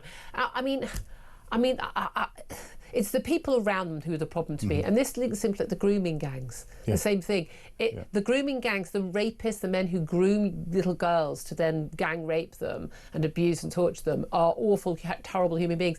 But it's the fact that there were police officers and counsellors and social workers and care workers who enabled it and covered it up and allowed it to carry on. I'm almost more horrified by those people because surely they knew it was wrong. They weren't monsters, but they knew it was wrong and they did nothing. Well, the behaviour you ignore is the behaviour you accept. And they will have known it's wrong, and therefore they're as guilty as him. And this is where the net needs to be cast wider so that these people that have enabled the cover-up actually get properly prosecuted. Absolutely. Just before we go to a break, we have got some words from Keir Starmer. He's been taking questions from the media after this launch of the 10-year health plan, which isn't actually going to start yet. He was asked if Rachel Reeves would comment on what happened in the House of Commons yesterday. He said, "I'm not going to stand here and speak for the Chancellor, but as she's made clear," or that phrase, made clear, "on a number of occasions, yesterday was a personal issue, and I'm certainly not going to say anything more about that. I think it's just fantastic that she's here. None of this would be happening if she hadn't taken the decisions that she has taken. She took those decisions. She will be taking them for many years to come." Many years to come. Should we have a little bet on that little sweepstake? Many years. He mixes his days, months and years. Days, months and years. He does for many hours to come. Anyway, I'm going to take a quick break. I want to hear from you. 0344 499 1000 is the number to call. I'd love to hear your reaction to that. Is there anyone out there who has sympathy for the Chancellor? Give us a call. I promise I'll get you on air. 0344 499 1000. This is Talk.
They promised stability. They said the grown-ups are back in charge. I was so happy you just couldn't believe. Our work is urgent, and we begin it today. I mean, you couldn't really scrape together a worse gang of misfits to run a dog kennel. Broken promises. Billions blown. Botched U-turns. And Britain is burning. One of the most immeasurably eventful. 1 year in power. And Britain in freefall. It's just been a disaster. 1 year of chaos. Friday, 4th of July. 9 p.m. Across the UK. On DAB+. On your smart speaker. On your smart TV. And on your side. This is Talk. Morning, welcome back to the show. 11:25 is the time. I promise we're going to get to your calls coming up very, very soon. We're also going to be talking about this NHS 10-year plan. How much of a plan is it? It was just another one of those things where, people are going to stand up and say things are going to happen that we're never actually going to see. We'll talk to Roy Lilly, former NHS Trust Chairman, about that. Right now, though, let's talk about various stories about migration that are in the news with Guy Dampier. He's a senior researcher on nationhood at the Prosperity Institute. Thank you very much for joining us, Guy. Good morning. Thank you very much for having me. Well, let's talk first of all about this Sky exclusive, which has revealed that landlords have been offered huge amounts of cash, 6 months rent up front, deposit up front, guaranteed 5-year lease, free refurbishment of your property to landlords in a bid to get them to agree to house migrants. This is in an email we've seen here from a local authority to a landlord. What amazes me about this is not these offers, is that why would any landlord be needed to be persuaded to house these channel migrants who are being housed as would-be asylum seekers when we know they're being offered ridiculous deals, rents way above market rates, and guaranteed, bills paid, council tax, refurb, everything? What's not to like if you're a landlord? Well, I think the only thing you've got left really is your innate sense of patriotism and whether or not you like your neighbours. Yeah. The fact that they're offering refurbishment included suggests they don't think these people are going to behave terribly well in the property. That is an interesting point. Yes, exactly. But it is. I mean, it is extraordinary how much all these pledges. We had it under the Tories. We've got it under Labour now. Getting people out of these hotels and get them out of the 4-star hotels and the 3-star hotels. But then they had to go into hostels, and then there aren't enough hostels, so we're going to have to put them in private accommodation because there is already in many parts of the country a lack of decent rental accommodation for young people who can't afford to buy, don't have the job security, can't get a mortgage with ridiculous flat and house prices. And they're now, so we've got these people basically competing with people on ordinary salaries, working hard, who can't even begin to even find a decent home they can afford to rent. Well, it's staggeringly unfair. I think people feel that taxes are going up, services are going down, and now they discover that their own government is competing against them in the rental market and making it harder for them to buy somewhere to live. Yeah, I mean, it is extraordinary, isn't it? What did you make of we've had these reports across the last week or so from The Sun about asylum seekers living in hostels, living in hotels, working as delivery riders for the big delivery companies, Uber Eats, Deliveroo and Just Eat. But now it's been in The Sun today, a secret Deliveroo and Uber Eats takeaway kitchen in a taxpayer-funded asylum hotel was exposed when 2 local residents filmed themselves going inside. Fast food orders being prepared on the premises, hundreds of asylum seekers being housed there. And the owners are being paid an absolute fortune of this asylum accommodation to house migrants, and they've basically set up a pop-up kitchen. This is in Wakefield in West Yorkshire. I mean, you couldn't make this stuff up. Well, it's incredible. I mean, what one thinks is there's so many security guards, there's so many people in the hotel, and did nobody smell anything cooking? Yeah, you'd think, wouldn't you? Also, I'm a little bit worried about, the standards. If they didn't know it was there, how can we be sure of the hey, I worked in a burger takeaway, the safety standards, the gloves, the hand washing, all of that, how the meat is kept. You'd be rather concerned that if people aren't monitoring this and everyone's acting illegally, they're probably not paying that much attention to health and safety. Well, indeed, and I would advise people, if they happen to live near a local migrant hotel, be a bit careful about what you deliver or Uber Eats. Well, exactly. Well, again, one of my big concerns on that, not only people working illegally, is the risk when you get a delivery that, it's your teenage daughter who's answering the door to somebody you don't know who they are. No one appears to know who some of these people are. And as it turns out, again, ties into the next story, channel migrants are 24 times more likely to go to prison than Brits, 3.4%. So 1 in 30 migrants who arrive on small boats end up behind bars. That is according to official data for nationalities who make up the large proportion of arrivals, including Somalians, Afghans, Iraqis, Albanians and Iranians. They're far more likely than the average Brit to commit crimes, even allowing for the fact that, you know, the average Brit includes, you know, pensioners and middle-aged people who are largely don't commit crime, and that most of the people arriving are young men who are always in every society responsible for most crime. That is an astounding statistic, isn't it? It's absolutely astounding. I think even the Home Office attempted to defend this by saying that young men are the most likely to commit crimes. It's not a huge defence. It still means that we're allowing people who are more likely to commit a crime into the country. Yeah, maybe it's a good idea not to let a whole load of young men into the country. Throw that idea around. Exactly. Most of them come from countries which have got high levels of violence anyway. You don't really have to be a genius to work this stuff out. And as you said, even if you do account for the fact that they're young and they're male, they're still significantly overrepresented.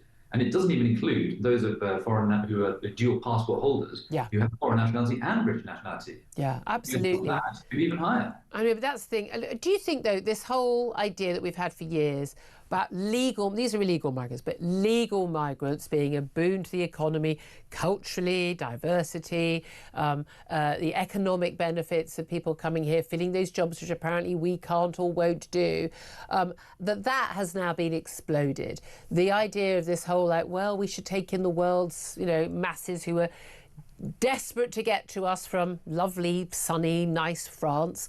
That all of these mantras that have been repeated to us, and if you question them, you're just told you're a racist or a bigot or a xenophobe, and unkind, that these are all being exploded before our very eyes. And the reality is there. That reality's always been there, but they didn't provide the data, they didn't allow us to talk about it, they shouted and racist at us, but now the plain truth is out there. I think that's true, and I think, funnily enough, the Prime Minister actually agreed with you before he decided that actually he doesn't read what's put in front of him.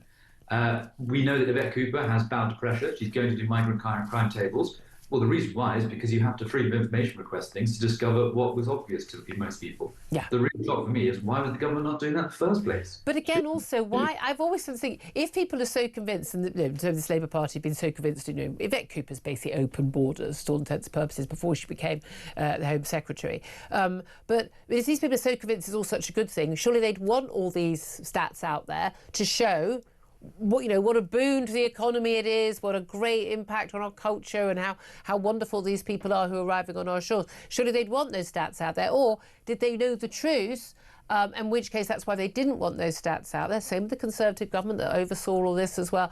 But if they knew the truth, why did they carry on letting this happen? Well, I think you're right there. The thing is, they may know the truth, but they don't want to believe it in a lot of cases. A huge number of people on the left supporting mass migration is a moral question. Yeah. It's not a question about whether it's actually good for the British people.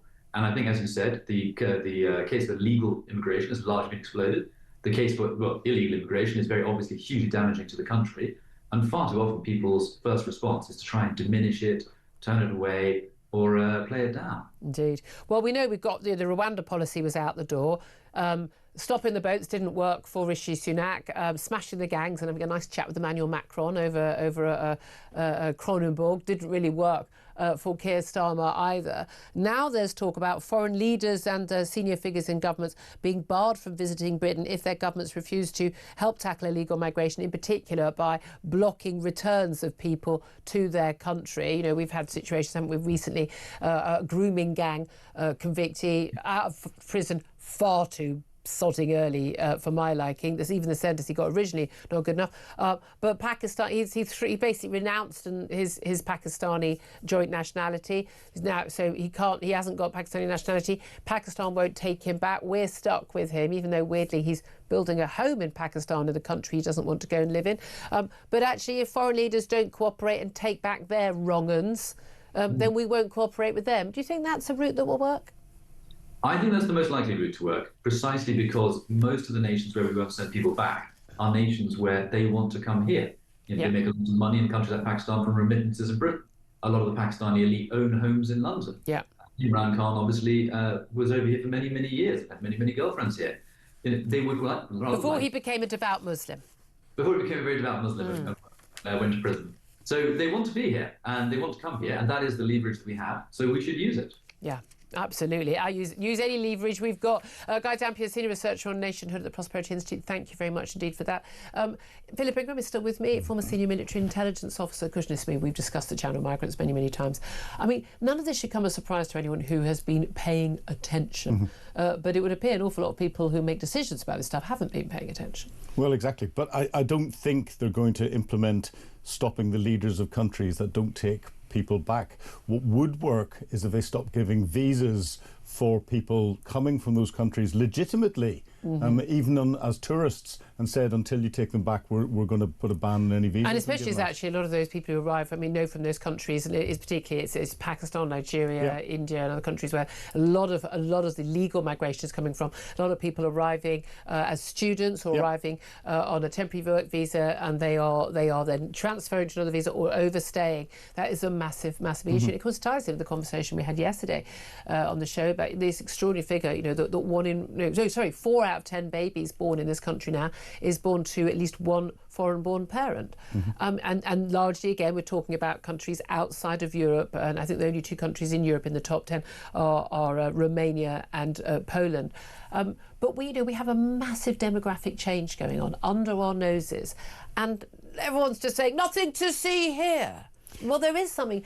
Doesn't matter whether it's a good thing or a bad thing. Can we have a conversation about a major change to our country? Yeah, we need to have a conversation. There's been major changes over the years whenever there's been different migrants brought in for different reasons. Yeah. So something that the UK is used to doing. But actually, we're getting so many piled on us at the moment. And migrants beforehand have integrated in society, whether they be the Irish, whether they be the Windrush people coming across. They've integrated into society and tried to play their parts in society. Well, they've come in tinier numbers. Exactly. That's the crucial thing. But we're not getting, we're getting greater polarisation amongst different groupings now, and that's not good. Absolutely. Look, we're going to take your calls on everything we're talking about, but of course, going back to Rachel Reeves in just a few moments, we're going to take a quick break, then we're going to be talking to Roy Lilly, the former NHS Trust Chairman, about this 10-year health plan that's being launched by the Prime Minister, alongside Health Secretary Wes Streeting, and a surprise arrival from guess who? Yes, Rachel Reeves, the Chancellor, plastered in makeup, big smiles, insisting everything is just fine, nothing to see here. Do you have any sympathy for her? Should she have been guaranteed her job until the next election, and indeed and beyond, by the Prime Minister? I'd love to hear your thoughts. So 344 499 1000. This is Talk.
Across the UK, on DAB+, on your smart speaker, on your smart TV, and on your side.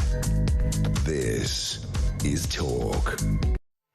Good morning, welcome back to the show. 11:39 is the time. In a few moments we'll take your calls on Rachel Reeves. Keep them coming. First up though, let's talk about the NHS's 10-year plan. The Prime Minister, as expected, joined Wes Streeting, the Health Secretary, in an announcement in the East End of London today. Did that awful thing of these poor members of staff from the NHS forced to stand around, looking a bit restless in the last few moments, I have to say, as they made the announcement about this 10-year NHS plan. Joined quite unexpectedly by the Chancellor, Rachel Reeves, and quite a lot of the questions were about that rather than the 10-year plan after her tearful appearance in the House of Commons yesterday. But let's talk about that 10-year plan and what it actually involves with Roy Lilly. He's a former NHS Trust Chair and joins us. Good morning to you. Good morning. Just don't cry while we're talking, Roy. It's the important thing. Got to keep credibility up. 10-year plan. I mean, you know, I like the optimism. I'm all for a little bit of long-term planning. We don't do enough of that in this country. But this 10-year plan, we're told, is going to completely, revolutionise everything, bringing sort of individuals sort of closer to the NHS, getting the NHS back to them with these local one-stop shops, effectively 6 days a week, not 7 days a week, which I think they'd originally talked about before the election. What's actually going to change and when? Not a lot, and no time soon, I think, is the answer. Wow. I mean, that's a fair summary. OK. Look, this neighbourhood thing, it was first tried in 2007 and 2008 by, guess who, Lord Darzi, as he is now. The so-called Darzi centres were community centres which were going to focus on local needs, and we could all pop into the local Darzi centre. They built 150 of them. Gordon Brown thought they were lovely. By 2011, most of them had disappeared because they absolutely cost the earth to run, because Why? of the double running costs between the local. You have to duplicate everything. Hospitals have still got to do what hospitals have got to do, and then you duplicate it in sort of small Tesco light branch offices Right. of NHS light, and so they cost the earth to do. And so came the next sort of squeeze on the finances, and they all disappeared.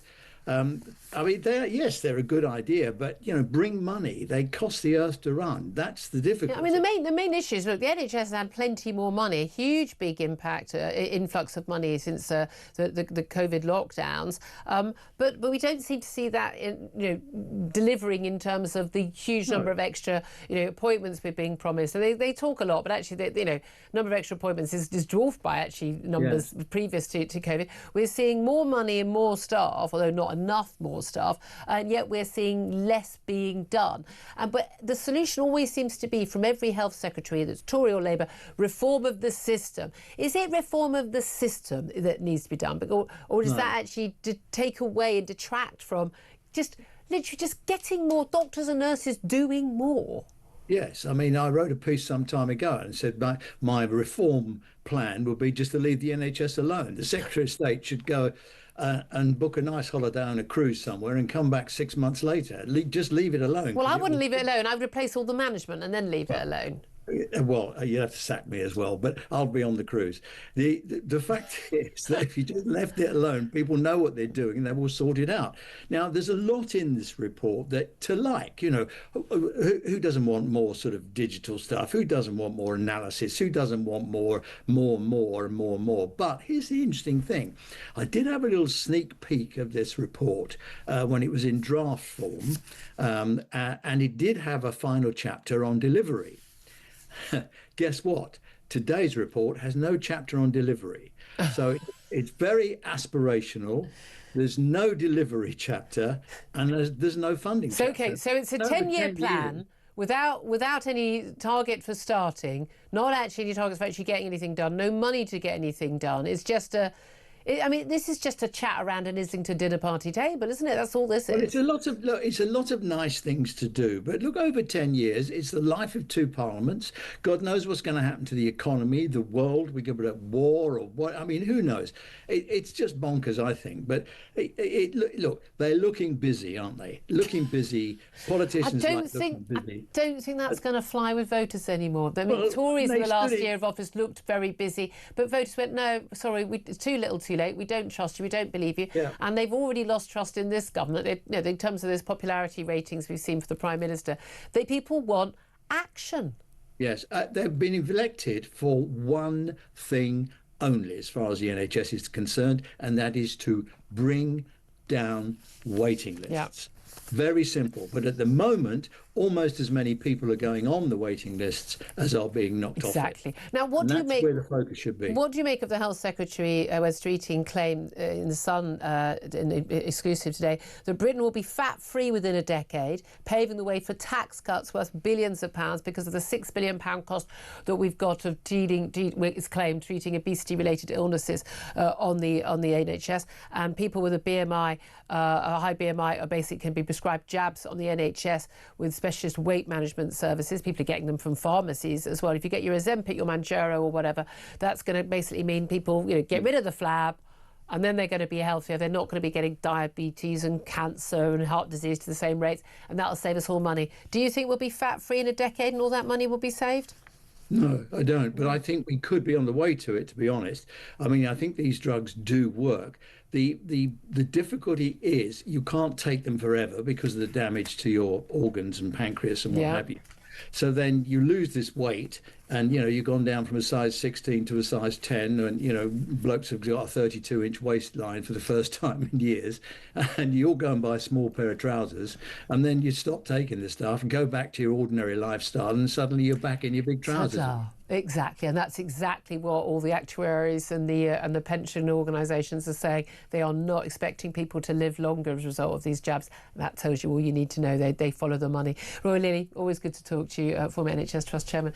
Philip Ingram, I mean, Roy says that, there isn't any money, there isn't actually a plan, no start date, no delivery. This is just more pie in the sky. People have had enough of talk. Well, and the other thing is, it applies to England only. So we've got the Health Secretary who's responsible for England only, but they've now got the Prime Minister and the Chancellor of the Exchequer leading a policy that doesn't affect Wales, Scotland or Northern Ireland. I thought they were supposed to be... No, come on, because the healthcare is a devolved institution. It is devolved, but they're leading on an England only policy here. You don't need the two big hitters from central government to do that. I think we can safely say that it was a surprise that Rachel Reeves turned up today. Now, a Prime Minister was asked about, we mentioned earlier,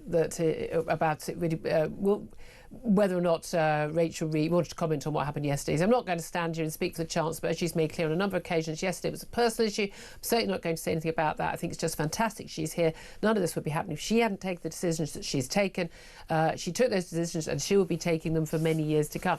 He has since been asked if he was worried that the pressure of the job was becoming too much for Rachel Reeves. He said, no, I have every faith in my Chancellor. She's made incredibly important decisions in the last 12 months. Wouldn't be doing what we're doing today without those important decisions. And asked why she was there, it was only to calm the markets because she wasn't expected to be there today. He said, no, she's here because she's the Chancellor. The plan that we're delivering today is only deliverable because she took the decisions that need to be... I'm going on and on. But here's the thing. But there is no new money being announced. So I don't know why the Chancellor needs to be there. Anyway, love to hear your thoughts. We have found, apparently, a sympathetic caller to Rachel Reeves. We're going to get her on up next. Stay tuned. This is Talk, the home of common sense.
They promised stability. They said the grown-ups are back in charge.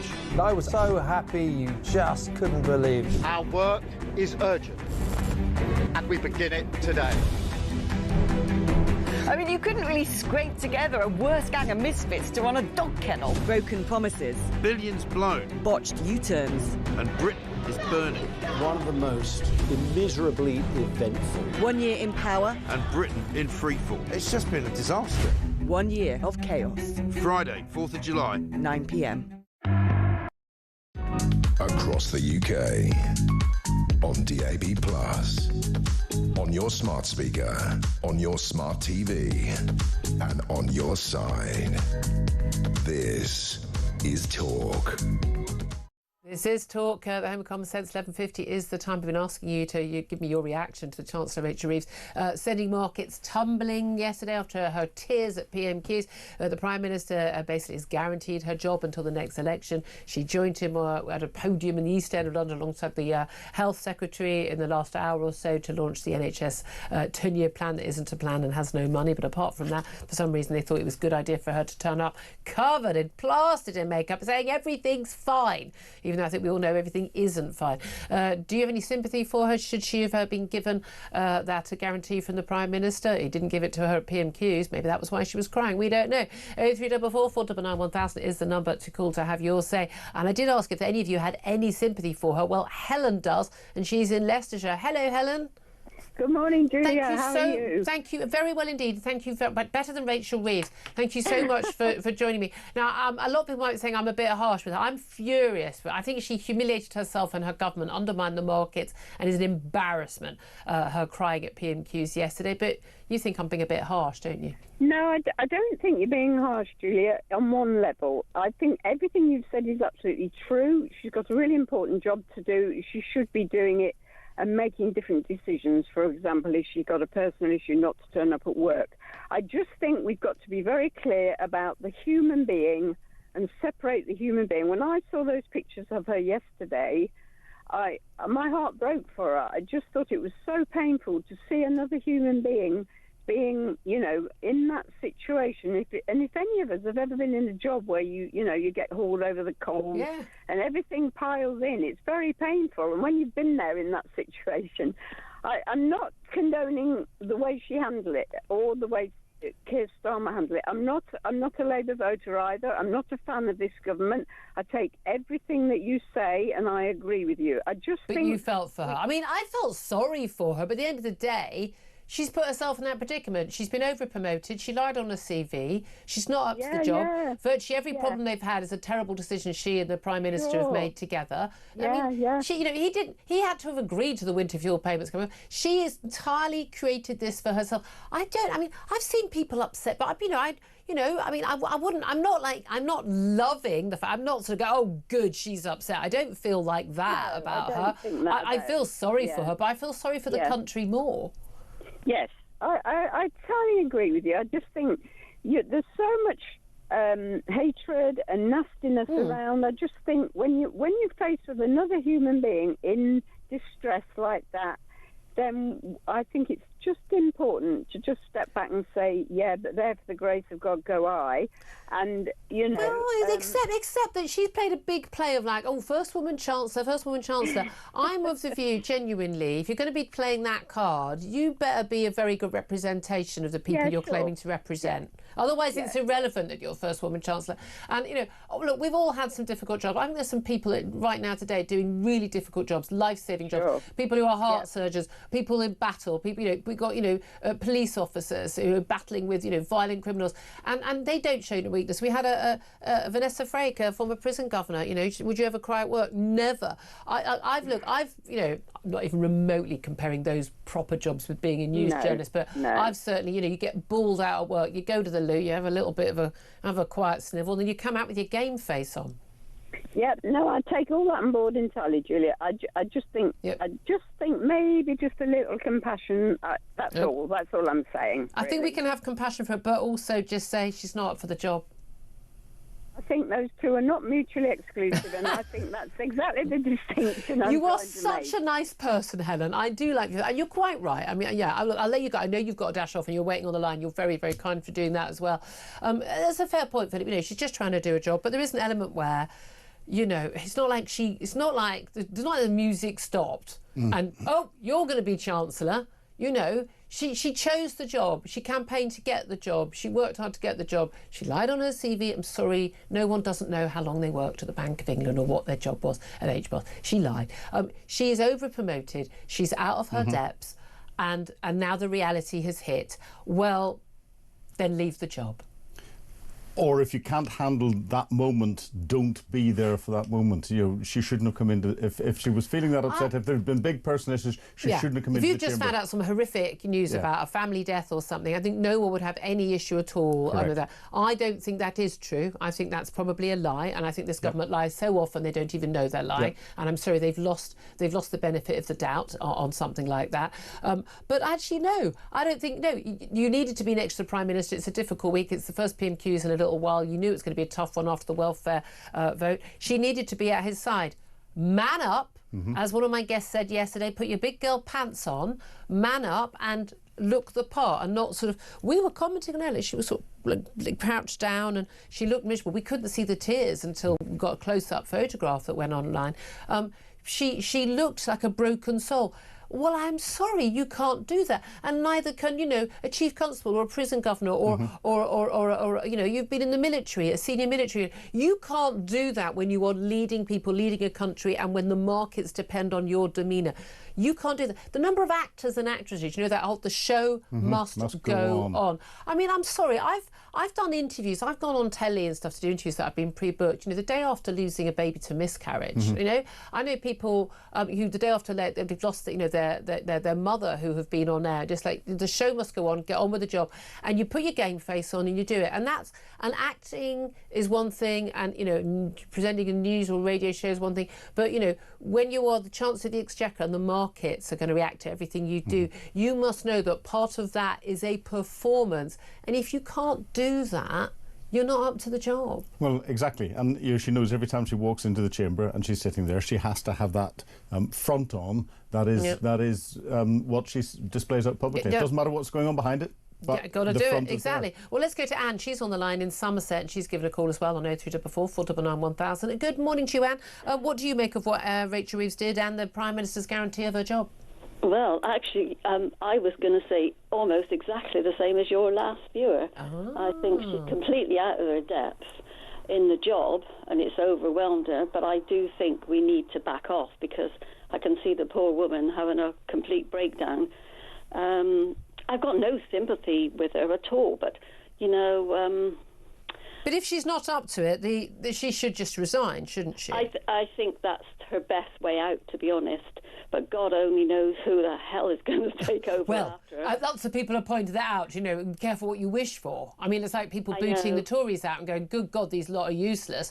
Oh, look, now we've got... I mean, what do you make of this government, 1 year in office? What's your marks out of 10? Like you, I knew it was going to be bad. I didn't realise how bad it was going to get so quickly.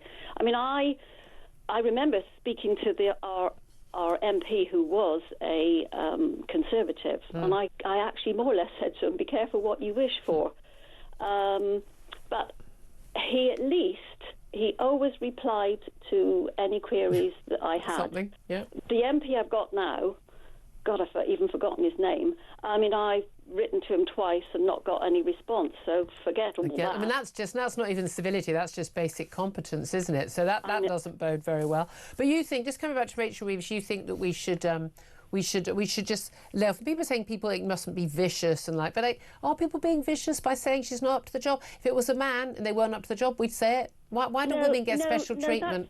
That's not being vicious by saying that, because it happens to be the truth. But, you know, when you can see somebody in such distress as she was, I mean, I don't think she should have even been there. She should have made her excuses. I mean, she was just having a little bit of a weep. It's not like... Well, actually, I thought, first of all, when I saw her, I didn't know she was crying. I thought she looked dreadful. I thought she'd somebody had smashed her in the face, or she. Oh, yeah, I mean, the bags under her eyes. Yeah, no, exactly. I couldn't see the tears at first. So appreciate your calls. See, often got nice. We got nice, nice audience. No, nicer than me. But you knew that already. Up next, we're going to talk to a former director of communications at Number 10. That's Jonathan Haslam, about how they've handled this and what is going on and what is going wrong. This is Talk. Thank you for joining us.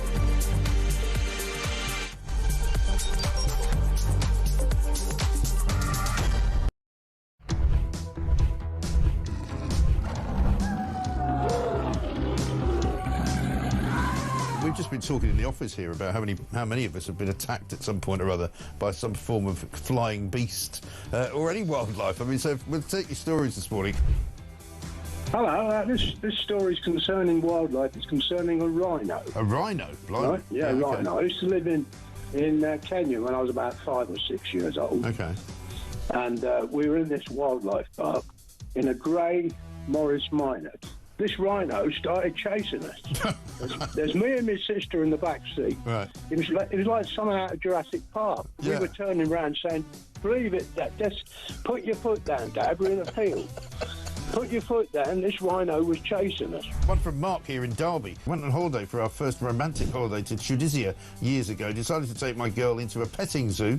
I got a bag of food to feed the animals. A giant goat then went for me, putting its front legs over my shoulders and proceeding to headbutt me over a fence into one of the pens, covering me in the food and making my nose bleed. I got out of the pen, then the goat and all his mates attacked me again, sending me running and screaming like a girl out of the zoo, with my girlfriend rolling with laughter on the floor. A tarantula climbed up the bottom of the bed on the sheet. Yeah. And it walked all the way up. It's eyeball to eyeball. Wow. And I thought to myself, what am I going to do when it climbs over my face? But then a miracle happened. It raised its 2 front legs and waved them around. And then it turned around and walked down the side of the sheet. Boris Johnson been attacked by an ostrich. The former PM was enjoying a safari trip with his family when the bird leaned into his car and went oi oi and pecked his hand. In footage shared online, he quickly jerked from the ostrich. Don't dirty minds away from the ostrich, and shouted, "Oh, Christ, get hell," before driving off. And so I just set it out there. Have you been attacked by an animal? When I was about 7... Across the UK, on DAB+, on your smart speaker, on your smart TV, and on your side. This is Talk.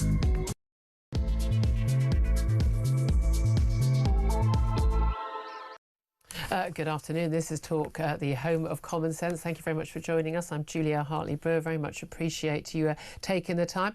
Don't forget, whether you're listening on DAB+ radio or on your smart speaker, watching on YouTube or your connected device, it's great to have you join us. But also, you can go to my YouTube page. If you have missed anything of the show, you can go to the Julia Hartley-Brewer show on YouTube. If you hit subscribe, you will never have to miss a thing. Coming up in this hour, I'm going to talk more about Rachel Reeves sending markets tumbling yesterday, triggering a £3 billion market sell-off, the cost of borrowing going up after cameras captured her tearful breakdown during PMQs. The tears came after Keir Starmer ducked questions from Kemi Badenoch about whether or not she was safe in her job. She had earlier told her colleagues, Rachel Reeves, that she was feeling under so much pressure following the series of humiliating U-turns. We're then told it was her personal matter. She has appeared beaming and bright-eyed, covered in the most extraordinary amount of happy makeup today at an event launching the NHS 10-year plan alongside the Prime Minister and the Health Secretary, Wes Streeting. I don't think she was expected to be there, but this morning the Prime Minister has backed her, saying that she would remain at her post into the next election and for many years to come. We're also going to be talking about the 9 Labour MPs who voted against the government's move to ban Palestine Action as a proscribed terrorist organisation yesterday. They included the usual suspects: Diane Abbott, Clive Lewis, Richard Bergen, all of course served in Jeremy Corbyn's shadow cabinet. 4 members of Palestine Action have now been charged with criminal damage to planes at RAF Bryce Norton after the planes were covered in red paint. Also, in the latest edition of Go Woke, Go Broke, a British car manufacturer, Jaguar, has seen sales plummet after their woke rebrand last year left customers outraged. Sales at Jaguar Europe have plunged a staggering, wait for it, 97%. They won't listen, will they? They won't listen.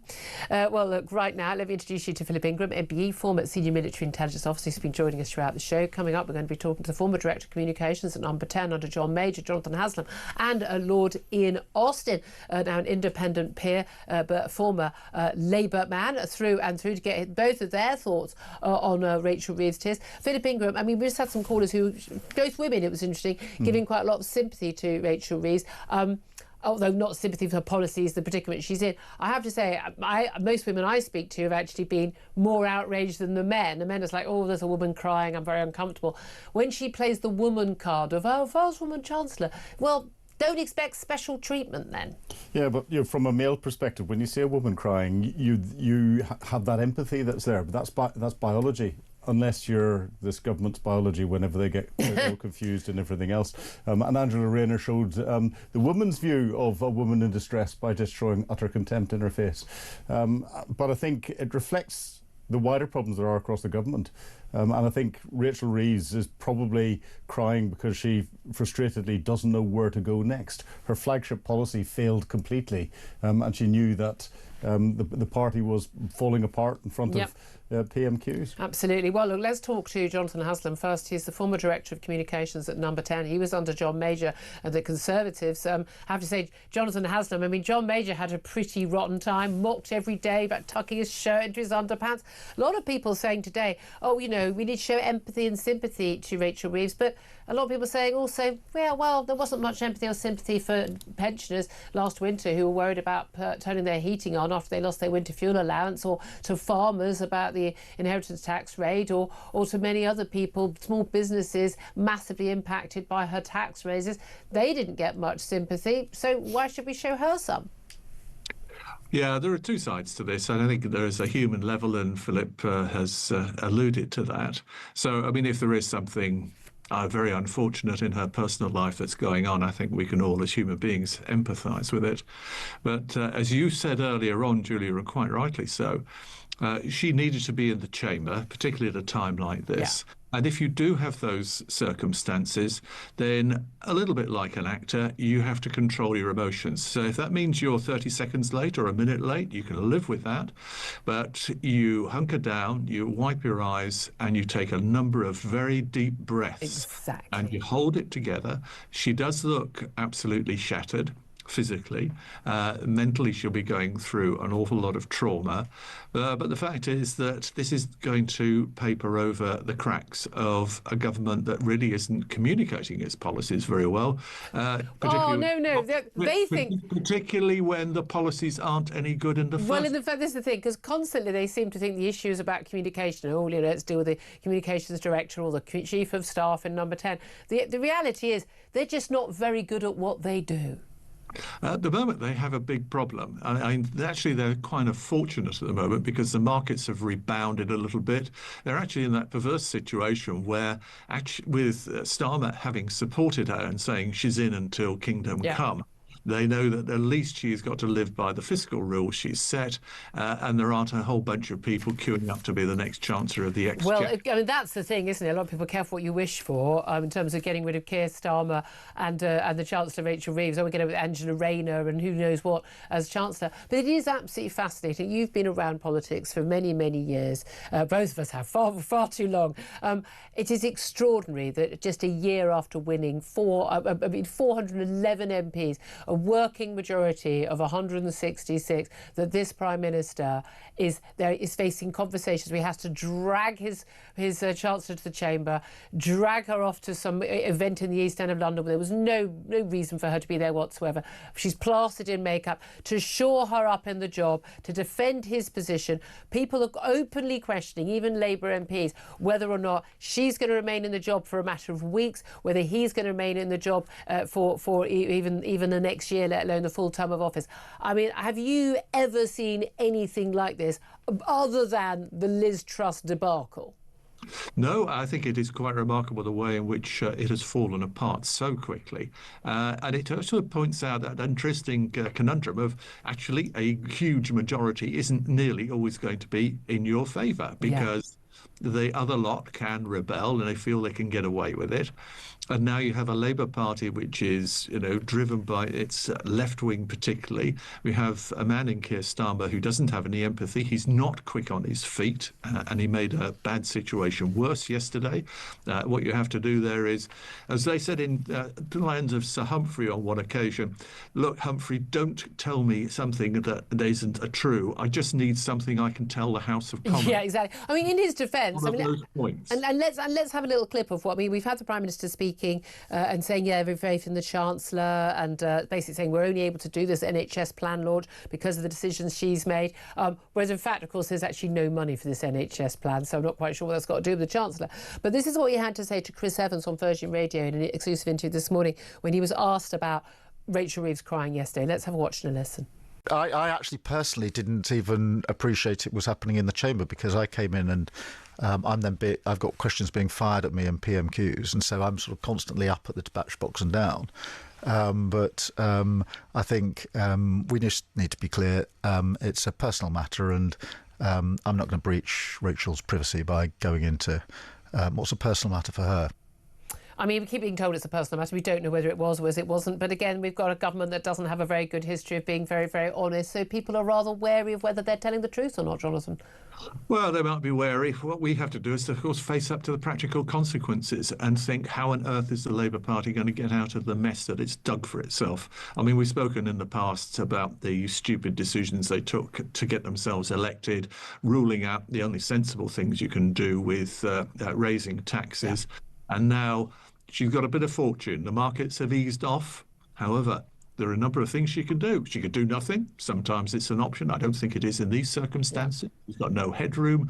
Ultimately, we're looking towards some sort of tax increases, and probably it'll be that stealth tax of putting off the increase to match inflation of personal allowances. And that's not going to help working people either. Well, and again, virtually every chancellor seemed to have got away with that. But people, it's not about what people feel. People know whether they're paying more tax or not. They know if they have less money in their pockets. So they're not idiots. Jonathan Husband, so appreciate you joining us. Thank you very much. He's a former Director of Communications at Number 10 under John Major. Delighted to be joined now by Lord Austin. Now, Ian Austin is now an independent peer. He was a Labour peer. He was a former advisor to Gordon Brown when he was in government, and a former Labour MP as well. Lord Austin, thank you for joining us. Julia, how are you? Very well indeed. Really good to talk to you.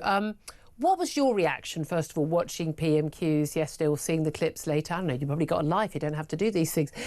What was your reaction to when you first saw Rachel Reeves in tears? Well, I felt very sorry for her. I think it's... I mean, we don't know what the circumstances are. It's clearly some personal matter. I've got no idea what that is. Well, they say it's a personal matter. Yeah, but I'm sure it is. It's got nothing to do with the Prime Minister not shoring up her job. Look, I think I'm sure it's a personal matter. They've said that. They've been really clear about it. I'm sure that's true. She's a friend of mine. I have no idea what it is. But I felt sorry for her. I think I would feel sorry for anybody in that situation. I mean, I think, she's doing a really difficult job in really, really difficult circumstances, much more difficult than anything we had to deal with when I was in the Treasury for 6 years. I mean, you had money coming out of your ears. The economy was booming when you guys came into office. Completely. Look, there were difficult situations. There were crises you had to deal with. We had the fuel strikes. We had various things going on, but nothing compared with. But I mean, unless we're all going to go with the whole, they really had no idea about the £22 billion black hole that kept being mentioned by the PM at PMQs yesterday. They knew it would be difficult. Is not the reality, as much as you like her. Julia, I'm sure she's a lovely lady, but actually she's not up to the job. I don't agree with that at all. They did know it would be difficult, and that was clear before the election. It's a terrible inheritance, but it is much more difficult than I think anybody would have anticipated. And I think politics, government, is much more difficult now than ever it was when I was in the Treasury or a minister, and certainly much more difficult than when Jonathan was in Number 10 with John Major. I think the decisions you have to take now, they come at you much more fast-paced. I mean, you have 24-hour media, you have social media. Everything has to be decided in an instant. Yeah. Whereas we were able to plan things for months in advance. Yeah. And also, you're going to be commented on by the entire world within seconds. And of course, right? So it's really, really difficult. It's really difficult. I just think on a human level, most people would be deeply sympathetic to the position. I don't want to see anyone crying, but you know, at the end of the day, part of the job is the performance. It's about the fact that when she cries, she undermines the government, she undermines the market, she undermines the pound. She must have known that. There are many, many people right now today who've had to go into work with a game face. They've just been told that a family member has died, that their other half wants a divorce. They've had a miscarriage. They've gone through the people who are working in the military, in the police, in the ambulance service, who are dealing with people violently assaulting them at work. People cope with far more than people said something nasty about me on social media. No. And people who, and look, I'm sympathetic to them as well, right? Of course. And when those things happen to the rest of us in private, you know, you're not on live TV having to deal with it. Look, you know, I just think most people will be quite sympathetic to her. But look, the point I wanted to make about the economy is they did have a terrible inheritance. And since then, we've had Donald Trump's tariffs. We've got all the increased pressure on defence spending, huge challenges all the time that this government has to deal with. And the idea, I mean, you know, I'm not particularly sort of partisan on all this stuff. You know, I left the Labour Party, but the idea that they should be taking any lectures from, I mean, and you referred to it yourself a moment ago. I mean, the people who crashed the economy, Liz Truss, Kwasi Kwarteng, all this stuff. I mean, they didn't crash it's just incredible. They didn't crash the economy. I mean, our borrowing costs are higher now under Rachel Reeves than they were under Liz Truss. No, but here's the thing. The reason they got drummed out of office is because of the disastrous economic decisions. Oh, no, absolutely. Oh, God, you know, I remember sitting there covering it thinking, this is insane. They're doing. However, Rachel Reeves, she was speaking this morning. She's turned up, smiley. I've never seen any woman wear that much makeup who wasn't in a Miss World contest. Very unlike her. But the last few moments, Chancellor Rachel Reeves has said, clearly I was upset in the Commons. She said, though, it was her job to be at PMQs. Lots of people are saying if she'd been upset, she shouldn't have gone to the Commons. I'm saying she should have gone to the Commons and put her big girl pants on and manned up. But no, she said it was her job to be at PMQs supporting the government. She said, that's what I tried to do. As it was, she undermined the government, undermined the pound and undermined the markets. The poor woman can't win, can she? I mean... Yes, she can. She can just do her job properly. I mean, Julia, let's be fair about this. You're criticising her yesterday for being upset. You're criticising her today for smiling. I mean, look... I'm not criticising her for smiling. It's just she only had to turn up today and go, with her Barbie makeup on because of what she did yesterday. Look, here's my thing, Lord Austin. She played a big thing, and so did Labour, about, she was so well qualified. She's the credibility the government needs. She, you know, the markets, the city is going to take her seriously. She's going to end the chaos. You know, she lied on her CV about how long she worked at the Bank of England, about her job at HBOS. She's undermined her credibility herself by overplaying her CV. She isn't really up to the job. She couldn't just sit there, take the heat. What? Which bit of that wasn't true? I don't agree with that at all. Which bit of that wasn't true? Julia, come on. Her CV was a lie. Listen. Do you remember how long you did jobs? Because I think I'd know if I worked at the Bank of England for 10 years or 5 years. Julia, come on. Look. You don't know how long you were in jobs? Well, let me answer the question. Look, I think she's a really smart woman who I mean, she's much cleverer than I am. She gets to Oxford, she does PPE. She is whatever people say. So did I, and I couldn't be Chancellor. Well, look, and I'm, you know, full of credit to you for your academic achievements as well. Look, I think she is a Bank of England trained economist. She was the economic advisor at the British Embassy in Washington. Those are big, serious jobs. I don't know the detail of whatever she did in banking, but I'll tell you what, I mean, she is much more qualified to be Chancellor than loads of the sort of parade of Tories that were in that job for about 5 minutes each. And look what they did with it. I'm a middle-aged guy from Dudley. I'm not exactly a sort of, you know, women's... I mean, I'm not known... I'm not some sort of massive feminist or something, but even I think this is a bit unfair, right? I am a massive feminist, and I don't think it's unfair. If she was a bloke, right, and her name was Richard, nobody would be saying Richard from accounts. They just wouldn't. They would. Oh, they absolutely would. No, she played the woman card, and now she has humiliated women by unable to cope with her emotions on a working day. She needs to man up. She needs to man up. Let's man up. Let's have a bit of human sympathy for her, right? She's having a tough time. There's clearly some personal thing going on. You know who's been having a tough time? Farmers who are going to lose their farms. Pensioners who last year in the winter didn't put the heating on and sat in the cold because they lost their winter fuel allowance. Those businesses, people who've been running a small business who can't make their wage bill, people who are not getting jobs, people who are being sacked because of the employment, the national insurance rate.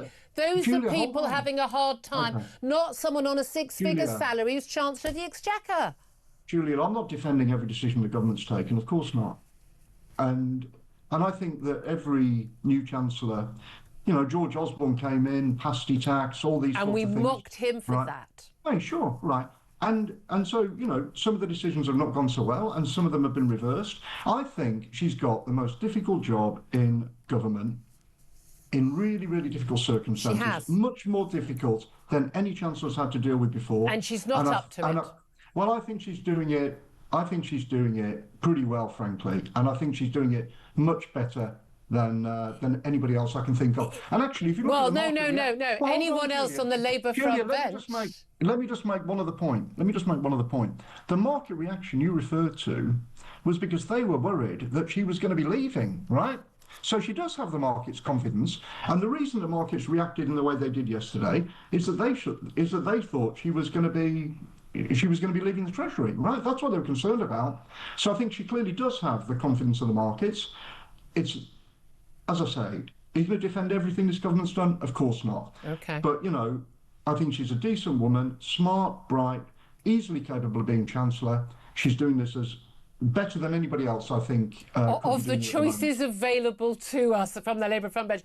Lord Austin, I so appreciate your comments. Can I ask you about another matter? It's just breaking news that has just come in. The BBC has just announced they will no longer broadcast performances deemed, in their words, high risk, live after the controversy over the punk rap duo Bob Vylan's appearance at Glastonbury, where they shouted death, death to the IVF and were cheered on by 30,000 a strong crowd. And that was live on iPlayer and was not taken down for many hours, even by the director of the BBC, who was there at Glastonbury. You've already commented on this, and you've been very concerned about anti-Semitism generally. What's your reaction to that BBC announcement? Well, look, I think what happened at the weekend is a complete and utter disgrace. I wrote a column about this for The Sun yesterday. Yeah. When people chant death, death to the IDF, they're calling for the mass murder of Jewish people. Right, we've got to be really clear about this. First, because most members of the IDF are Jewish, obviously. And second, because it is only the IDF that prevents the mass murder of Israel's Jewish citizens, whether that's the terrorists Hamas and Hezbollah on Israel's borders, or Iran trying to develop a nuclear weapon to destroy Israel and murder its citizens. And so if you're calling for the death for the IDF to be killed, you're calling for the murder of Israel's Jewish citizens. We've got to be really clear about that. It's completely unacceptable. The BBC should have taken steps to prevent this at the time. And by the way, I think the BBC's got a really, there is a systemic problem here. This is, this thing was so bad, so egregious. It has highlighted what has been a systemic problem since the start of this conflict. Yeah. I raised this systemic anti-Semitism, institutionalised anti-Semitism in the BBC with I mentioned I can't say the person, but a very, very senior figure at the BBC who was absolutely outraged with me and remonstrated very, very angrily with me for suggesting this. Well, this is the problem, don't see it, don't they? Is that they arrogantly dismiss any criticism. They think they're beyond criticism. I mean, look at Jeremy Bowen. Oh, don't even. When the hospital in Gaza got hit, they rushed to judgment. They blame Israel. He said it was difficult to see what it could have been other than a big IDF attack. When it turns out that the hospital hadn't even been hit, it was a missile misfired by Palestinian terrorists had gone off in the car park. Yeah. And he says, oh, do I regret anything? Well, no, I don't. This went around the world. Yep. You had riots in the Middle East. You had the Jordanian president. You had the Jordanian leadership cancelling peace talks with President Biden as a result of a lie. All right, and right then compare the wall-to-wall coverage of that incident with a deliberate Iranian attack which hit the hospital in Beersheba, which hardly gets a mention. I mean, come on. I know. Well, I'm with you all the way on this. Lord Austin, so appreciate you joining us. Thank you for commenting on both of those stories. He's now an independent peer, Lord Austin. He was former advisor to Gordon Brown, he was at the Treasury, and a former Labour MP. Philip Ingram, come back on what he said today. First of all, his defence of Rachel Reeves, saying he feels sorry for her, and it's a really difficult job and really difficult circumstances. Well, I think Lord Austin was having real difficulty trying to find words to justify Rachel's behaviour and what was going on. He was stumbling through lots of different phrases, but none of them were actually connecting to. He was being very nice. It's interesting. He was being extremely nice. The Chancellor, we mentioned earlier, she said yes, she was clearly upset, but it was her job to be in the Commons as the Chancellor at PMQs, sitting next to the Prime Minister, supporting the government. She said, that's what I tried to do. She wouldn't give the reason behind the tears. She said it was a personal issue. I'm not going to go into the details of that. And then she said, I guess the thing that maybe is a bit different between my job and many of your viewers, referring to the TV station, is that when I'm having a tough day, it's on the telly, and most people don't have to deal with that. This is true, but that's why you need to have your game face, isn't it? It is, but the other thing that Lord Austin said was, he said that you're trying to make decisions now with 24-hour media and social media and all the rest of it are much harder because you have to make them faster. Well, you can make faster decisions if you've done proper planning and you know all the detail behind it, because you'll have gained all those things as you're going through the planning process. This is quite clear that none of that has happened. Absolutely. Now, just in terms of the reaction to what the BBC said, they're no longer going to broadcast performances deemed what they call high risk live after the controversy over the punk rap duo Bob Vylan's appearance at Glastonbury shouting death, death to the IDF.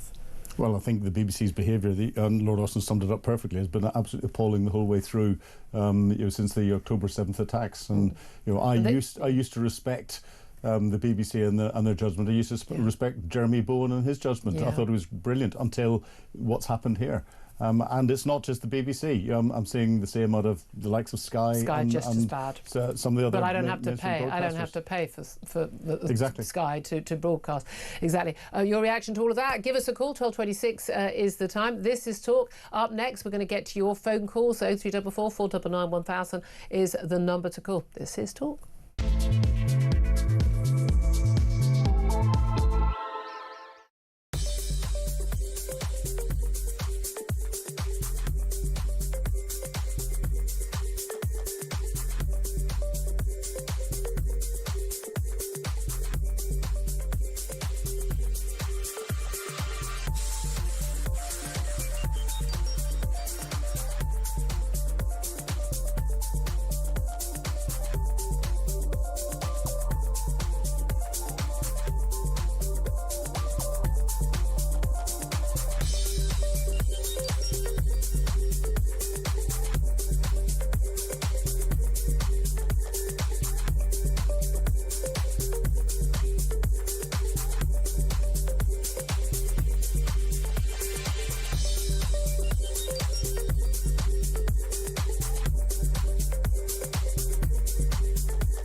They promised stability. They said the grown-ups are back in charge. I was so happy you just couldn't believe it. Our work is urgent, and we begin it today. I mean, you couldn't really scrape together a worse gang of misfits to run a dog kennel. Broken promises. Billions blown. Botched U-turns. And Britain is burning. One of the most immeasurably eventful. 1 year in power. And Britain in freefall. It's just been a disaster. 1 year of chaos. Friday. Across the UK. On DAB+. On your smart speaker. On your smart TV. And on your side. This is Talk. Good afternoon, welcome back to the show. 12:29 is the time. I'm Julia Hartley-Brewer. Philip Ingram's still here, and let's get straight to your calls. 0344 499 1000. Jacqueline is on the line in Dorset. Hello, Jacqueline, what do you want to say? Hi, Julia, and thank you so much for taking my call. Thank you for calling, my love. You're doing us the favour, not the other way round. Oh, my goodness. Well, I have to say, it's a total privilege to talk to you. You're so down to earth, and I find that so refreshing in the day and age. Can you tell my team they need to talk to me like that? Yeah. I certainly will. They're all rolling their eyes at me right now. Well, listen, what do you want to say about Rachel Reeves? Well, Rachel Reeves,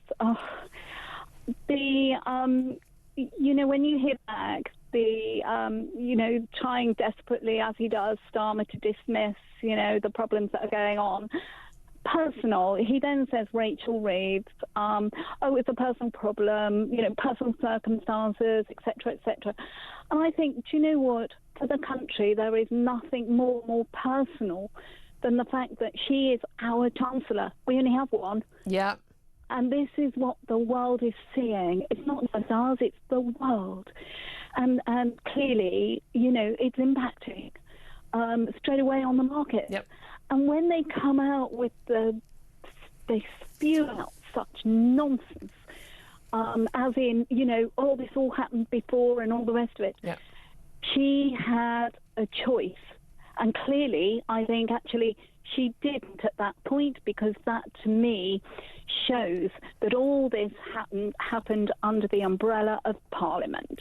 Yeah. It clearly did. Because there's Prime Minister's question time.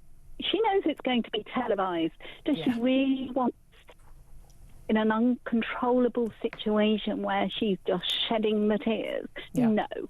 And I think yet again he's playing the public as fools. Yeah, but again, there's so many jobs. Spoke to a prison governor earlier. What about a head teacher? If a head teacher turns up at school and does that, it's just it's inappropriate. It's a totally. Do you think we're bullying her, or you know, not being empathetic by not sort of saying, oh, there, you've got a difficult job? Totally. And you know, yesterday it was actually when I first saw her at Prime Minister's question time, and I came through into the room and I thought, oh my goodness, I thought the image of her sat behind him, and I had to go straight close up to the screen, because I thought what caught me was the bags under the eyes. Exactly the same for us. That's what we were discussing. Yeah. And I thought, oh my God, that's really bad. And then I realised the tears were there. Wow, I was so taken aback. And I totally agree with you about this morning. They basically wheeled her in. Yeah, didn't they? For whatever they were doing as regards West Streeting on the NHS setup, and just diverting quickly to say the background. Yet again, the West Streeting stood there saying whatever, because it doesn't interest me anymore. I just click off. But the background was more interesting. They looked totally and utterly bored. Yet again. Yeah, there was a whole array of health workers, and they were, I mean, again, they were standing there and shuffling, and usual rules. Jacqueline, so appreciate your call. I really do. I'm sorry, it sounded like I was cutting you off there. I didn't mean to, but I've got to get to another call before the break, so I do appreciate you calling. Thank you very much indeed. It's Jacqueline in Dorset. Let's go to Ben, who is in Bristol. We're very West Country today, aren't we? Ben is in Bristol. Ben, what do you make of what Reeves, the tears and what they're saying were the causes and things today? I think it's a symbolic moment, don't you? She symbolises the unravelling of the whole country under this crooked regime. It's a bit like, you know, when you get a gang doing a bank robbery and there's always that one or two who back out and get nervous. Yeah. The getaway driver couldn't start the car. That's right. But they can't. They don't believe in it and think we're going to get caught. This is going wrong. She knows these sums and everything she's been putting on the country for weeks. That they don't Doesn't work. That Labour can't get us out of this. Starmer, he keeps. Did you hear him at PMQs? Such arrogance. Just saying how well everything was going. I mean, but it didn't. I have to say, we thought in the studio here, we thought Kemi Badenoch absolutely hands down won PMQs. He looked very uncertain on his feet. Yeah, but she what he did to her yesterday, Kemi called him out on it. It was cruel. He didn't back her up. The whole moment. And I tell you what, she's got all these people around her in that parliament, and they voted for killing those babies up to when they're born. And she probably thought, if I do that to an unborn baby, what the hell will these guys do to me? Do you think that Lena and Liz Kendall, they wouldn't have cracked like her? They're hard as nails. Rachel Reeves, I've heard she was originally a Christian woman. She's not wired for this. She's thrown in with a political ambition to try and make it to the top. She's done whatever it takes, and she's realised now she's not I've up to gone it. in with the wrong guys. It's not she's not up to it as well. She's gone in with the wrong guys. She sees these people now for what they are, and it's an astonishing moment. Well, you say that, but no, the winter fuel cut for lots of very poor. I mean, I'm probably, you know, my parents not getting winter fuel allowance, but there were millions of people who really needed it who didn't get it. That was entirely her. Well, yeah, but she was doing what they're told, Julia. They show themselves to get to the top like that as people who would do what they're told. It's not all her ideas. She runs it by the people. Well, she probably let the Treasury run rings round her, isn't she? Julia, we are at crisis point now in the nation. Yep. This world is in turmoil. We can't have these bozos leading us anymore. I'm with you. The main thing is, if you're not up to the job, stand aside. It's like if you're a surgeon and more children are dying when you operate them than when someone else does, you need to stop operating. If you want the economy so badly, if you're not up to explaining to the nation why we have to spend more on defence, why we're going to have to do this, we're going to have to make a cut here. You're not up to making the tough choices. They're not making any tough choices. They're actually the ones that would make the welfare cuts. If you're not up to doing that, and you haven't got the gravitas and the moral soul to do that, you shouldn't be in the job. Ben, thank you very much indeed for that. Right, we're going to go to a quick break. First up, though, the reunion of the century is just around the corner. No, not me and Philip Ingram. We're giving you a chance to win a pair of Oasis tickets in Manchester on July the 19th. Yep, you heard that right. Oasis Live 25 is sold out, but talk can get you in. That's not all, though. Alongside the tickets, we'll put you up in a night for a hotel and put $5,000 in your back pocket. It's all completely tax-free. Listen up right now for everything you need to know and how to enter. On iArcade, you have to be over 18 to enter in the UK, excluding Northern Ireland, for the chance to win a pair of tickets to the most electrifying rock and roll reunion of the century, a hotel stay and $5,000 spending money. Text the word WIN to 83338 by Monday the 7th of July at 11 p.m. and you'll be entered into the draw to go supersonic this summer. Text costs £2 plus one standard network rate message. You must have the bill payer's permission or post your name and number to Oasis Prize Draw, PO Box 3190, Colchester CO2 8GP. To arrive by 5 p.m. on the 10th of July. This is a TalkSport limited promotion run on TalkSport, Talk and Virgin Radio UK stations. Full T's and C's at talksport.com. Good luck, yeah? Sorted. A very good luck to you. We'll take a quick break. Up next, we'll be talking to Alan Mendoza about the ban of Palestine Action, a vote in Parliament, and the BBC saying they'll no longer broadcast what they call high-risk performances live. That's after the fiasco at Glastonbury. This is Talk.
across the UK.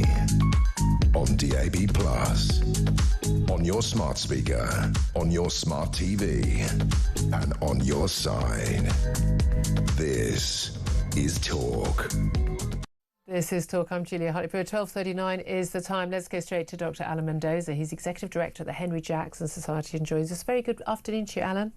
Hello, Julia. Hello. Well, I just want to get your reaction, first of all, to the BBC's announcement. They will no longer broadcast performances that they deem, in their words, high risk. They're not going to broadcast them live after the controversy over the punk rap duo hailing from the mean streets of Ipswich, Bob Vylan.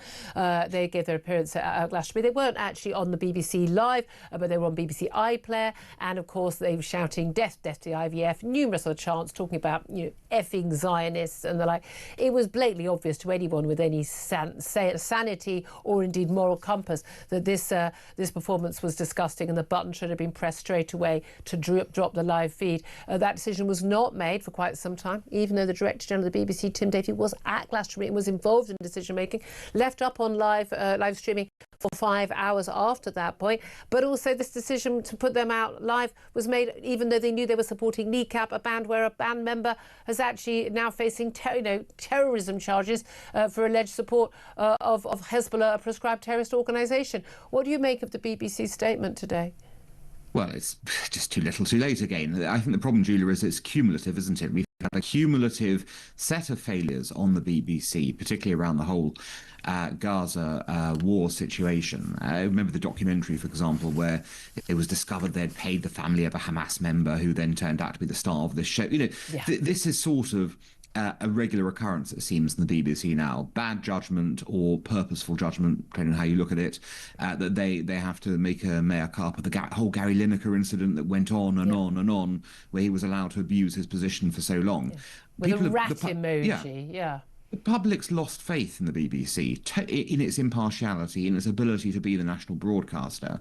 This move is just too little. Heads surely have to roll now. We can't continue with this, can we? Well, we've been told, Tim Davie's job is up for grabs at this point. There's a possibility he may lose his job because he is the man ultimately in charge, because there was this warning about Kneecap, the Prime Minister on the front page of newspapers the day before saying, I don't think these bands should be on at Glastonbury. Now, what Glastonbury Festival choose to do is one thing, but when the national broadcast that we will have to pay for gets involved and they make a choice about, not every act is broadcast, certainly not live, they can easily have a delay. We've had senior figures like the former director of BBC Television, Danny Cohen, pointing out, you'd always have the ability to drop a live feed. Of course you would. Certainly on iPlayer you'd be able to do that.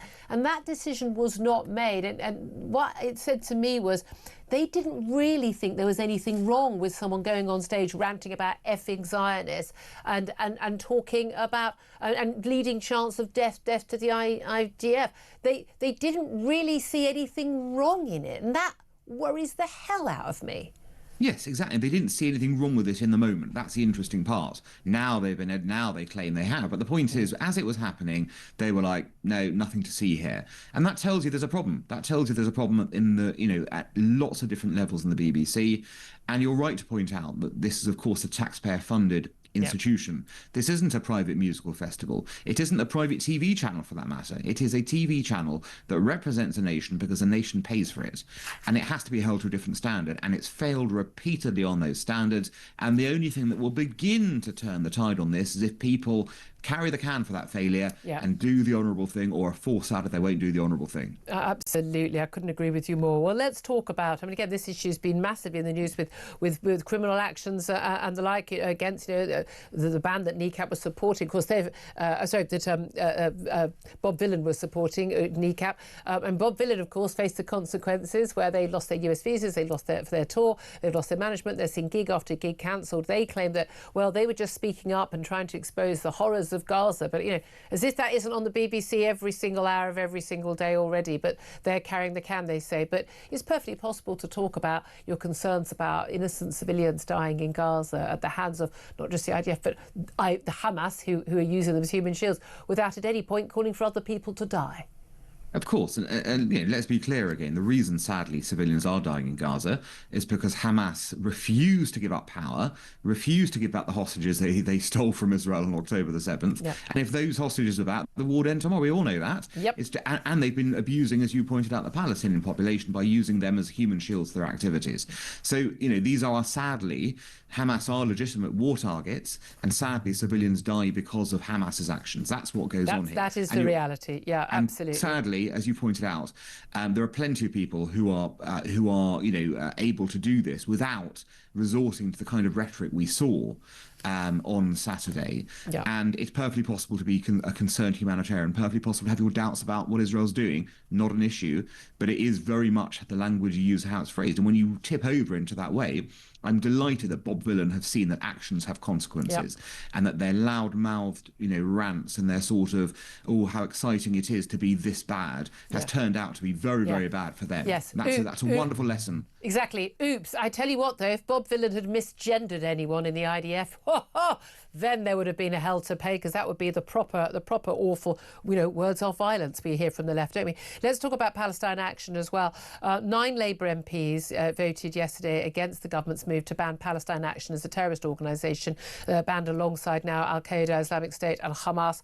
If approved in the House of Lords today, Palestine Action will become a prescribed terror group on Friday. It will make it illegal not just to be a member but to actually promote the organisation, punishable by up to 14 years in prison.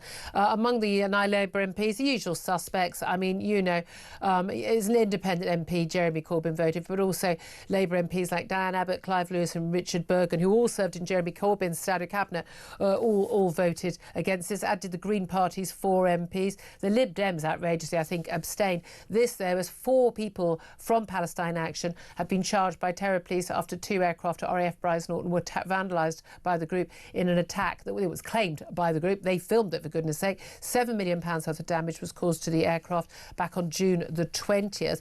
I mean, there's no doubt at all there is an issue with some groups in this country which claim they are pro-Palestinian, pro-Gaza, who are going to very extreme lengths to promote their views. But what do you make of the decision to prescribe Palestine Action, but also, crucially, the MPs voting against it or abstaining against that? Well, it's quite right that the government's decided to prescribe Palestine Action, because it's been obvious for many months now that Palestine Action is not a protest group. It is a group that wants to use violence or violent means or extra-parliamentary means to enforce its view of the world on others, and it will seemingly stop at nothing to do that.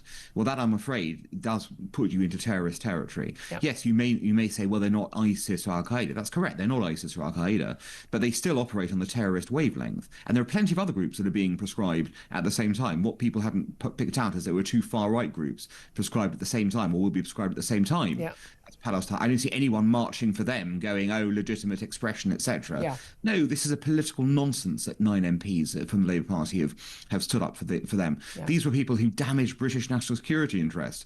What on earth does it say for those MPs? No, I'm quite pleased they exposed the total lack of security at RAF Brize Norton. But at the end of the day, when people making comparisons of them to the suffragettes, the suffragettes had a vote. Sorry, didn't have the vote, whereas Palestine Action members do. I think, have the vote, exactly. That's the crucial difference. Dr. Alan Mendoza covered a lot of ground there, Executive Director of the Henry Jackson Society. Thank you so much for joining us. I know Philip Ingram, sitting here, so former Senior Military Intelligence Officer, you'll have your views on Palestine Action. Well, very much so, and again, I agree, it's right and proper that they've been prescribed, as have the other groups, because it's not just their actions that are taken into account. Their actions then stimulate the security services to look into all the background, their funding, their intent, what they're planning and everything else. You put all that together and you suddenly go, these are a real risk, and therefore they get onto the prescription list. Yeah, I mean, that's the thing. Again, it's perfectly possible to raise any issue, to protest any issue. You do not need to use violence to do so. In a democracy, that is always, every time, unacceptable. Exactly. It's not complicated, is it? it? And once you raise your head above the parapet, you will be looked at closely. And if that finds things that are suggesting you're going down the route to terrorism, then you will be prescribed. I mean, again, it's not like things they're talking about doing. They have terrorised and caused violence and damaged and actually caused criminal damage and physically threatened people. That is a matter of fact in law. 12:49 is the time. Up next, we're going to be talking about, and we've got to have a bit of light topics every now and then, haven't we? But Jaguar decided to go woke. Very famously, well, they've also now gone broke with a whopping I kid you not, 97% drop in sales. Oh, do you think they'll ever learn the lesson? That's up next. This is Talk.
They promised stability. They said the grown-ups are back in charge.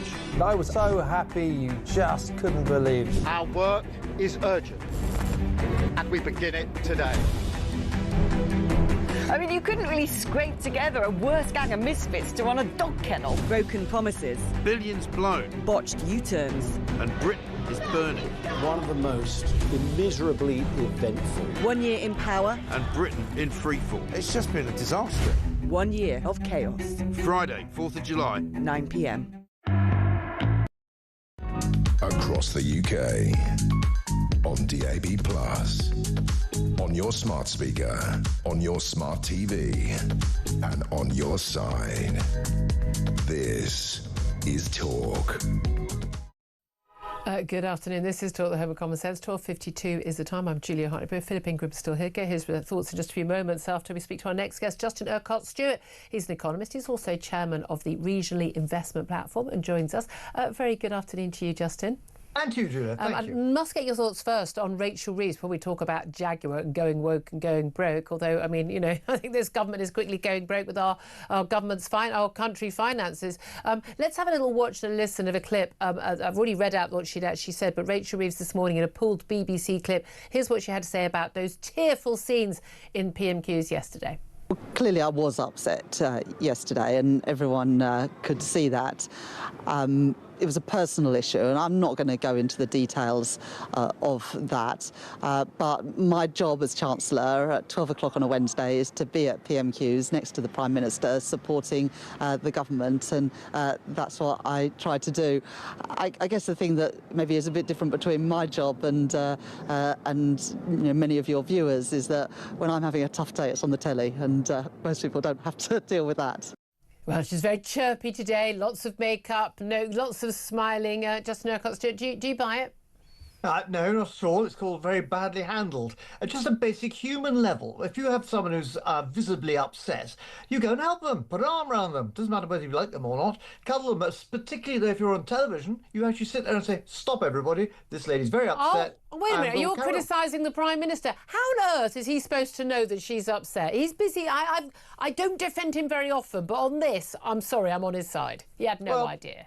Yeah, but it's like the idea of someone just sort of slivening next to you. But Have you been in the Commons chamber? You're not going to hear this. No, we were watching on TV, looking directly at her, and we could Yeah. see she was miserable, as Kemi Bednott pointed out, but I couldn't see the tears until I looked really up close. But one of the neighbours there on the road, something like that, just to leave her like that is hanging her out to dry. I'm fascinated by this response, because I think all the blame is on her. Well, I mean, if I were in her position, I'd actually be sitting there saying, look, I'm sorry, I'm not going to be having a good picture here. Equally, of course, as soon as she did not turn up, everyone would say, what's happened here? Exactly. He's obviously going to be turn up, you put your game face on, you put your big girl pants on, and you man up. Come on, this is pathetic. But the impact on the market, talk about the impact on the market, because it has been real, hasn't it? It was indeed.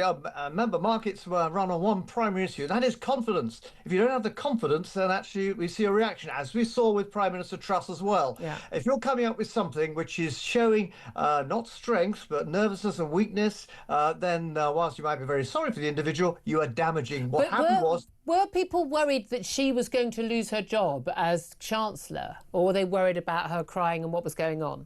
No, they were worried about the fact that actually, are you actually going to have a stable government, or are we going to be carrying on what we've been seeing over the past few years, with the market saying, actually, I don't need this extra risk, thank you very much indeed, I'll take my clients' money and put them somewhere safer for the time being. Now, things have bounced back a bit, but nonetheless, it's an education to all politicians, as they should have learned from Truss as well. Don't play fast and loose with the markets, because I'm afraid they'll bite you back. And you need to be able to create that vital word of confidence. Yeah. But as it was, there isn't confidence. That's why our cost of borrowing has gone up as a result of lowering the value of the pound. $3 billion wiped off the market. It's not good news. She's going to have to learn to live with that. I mean, she has got a tough job. We just had Lord Austin, a former Labour MP, former advisor to Gordon Brown in the Treasury, says, look, she's got a really tough job in tough economic circumstances. Is it tougher than any other former Chancellor? Every chancellor has to put up with the most incredible selection of badly run operations of our finances. And it was interesting to see when the coalition first came in and they had to bring in controls. They used that little word austerity. What actually happened was, of course, after 3 or 4 years, they achieved what they wanted, which was leaving aside interest payments. Actually, they'd sort of balanced the books, but they didn't tell anybody. What the Prime Minister should be doing now is to actually sit there and say, you're right, we've actually had to change course on various things. As Maynard Keynes said after the war, we're dealing with our economy then. If the facts change, I change my mind. Indeed. Well, that could have been her way out. Absolutely. And again, a stronger chancellor would be able to do that. Now, I actually invited you on before this to talk about Jaguar. Go woke, go broke is the headline. This has been the case for numerous companies. They go woke, they try and rebrand, and funnily enough, their customers don't like it. But Jaguar sales have plummeted after their horrible rebrand with a whole sort of non-binary actors and actresses in the advert. No sodding car for most of it as well, and getting rid of their big cat logo, and they've basically seen, this is stunning, a 97.5% drop in sales. They say it's because we didn't make any cars for a bit, we're rebranding to electric vehicles, but do the numbers add up?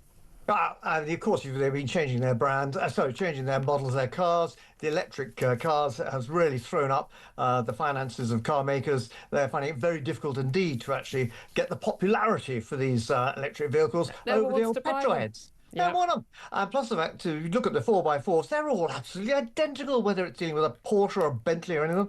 It's the badge, it's the brand. Now, when you have a brand like Jaguar, which was everything to do with muscle cars, whether it was Le Mans, whether it was actually going through E-types, everybody know what a sexy car an E-type was, and you aspired to that. And you had the slightly big and butch idea of this Jaguar. It's a Jaguar. It's not a fluffy kitten. I love it. I'm going to have to leave it there, but I wish I didn't. Justin Urquhart, Stuart, thank you as always for joining us. Philip Ingram, just your response to that. Jaguar, it's all about tradition. He's exactly right. It's a Jaguar. It's got status. It's not that fluffy kitten. I mean, you'd be a target market customer, wouldn't you? I mean, well, yeah, but I don't like Jags. Well, the E-Type is lovely as a classic. I've got a grey car. I just don't even, honestly. I mean, if you want to give me an Aston Martin, I'm willing to play along, but otherwise, I've got a green car. I've got a grey. I'm a girl. I've got a grey car. I can't even recognise my own car in the street. It's beep beep. Which one has a light flashing? It must be mine. Big thanks to you very much indeed, Philip Ingram, for joining us today. Lots going on, and joining us to tell us what's going to be going on his show right now is Ian Collins. So I was just texting me Auntie Maureen actually because the reason. Crying. No, she's very good.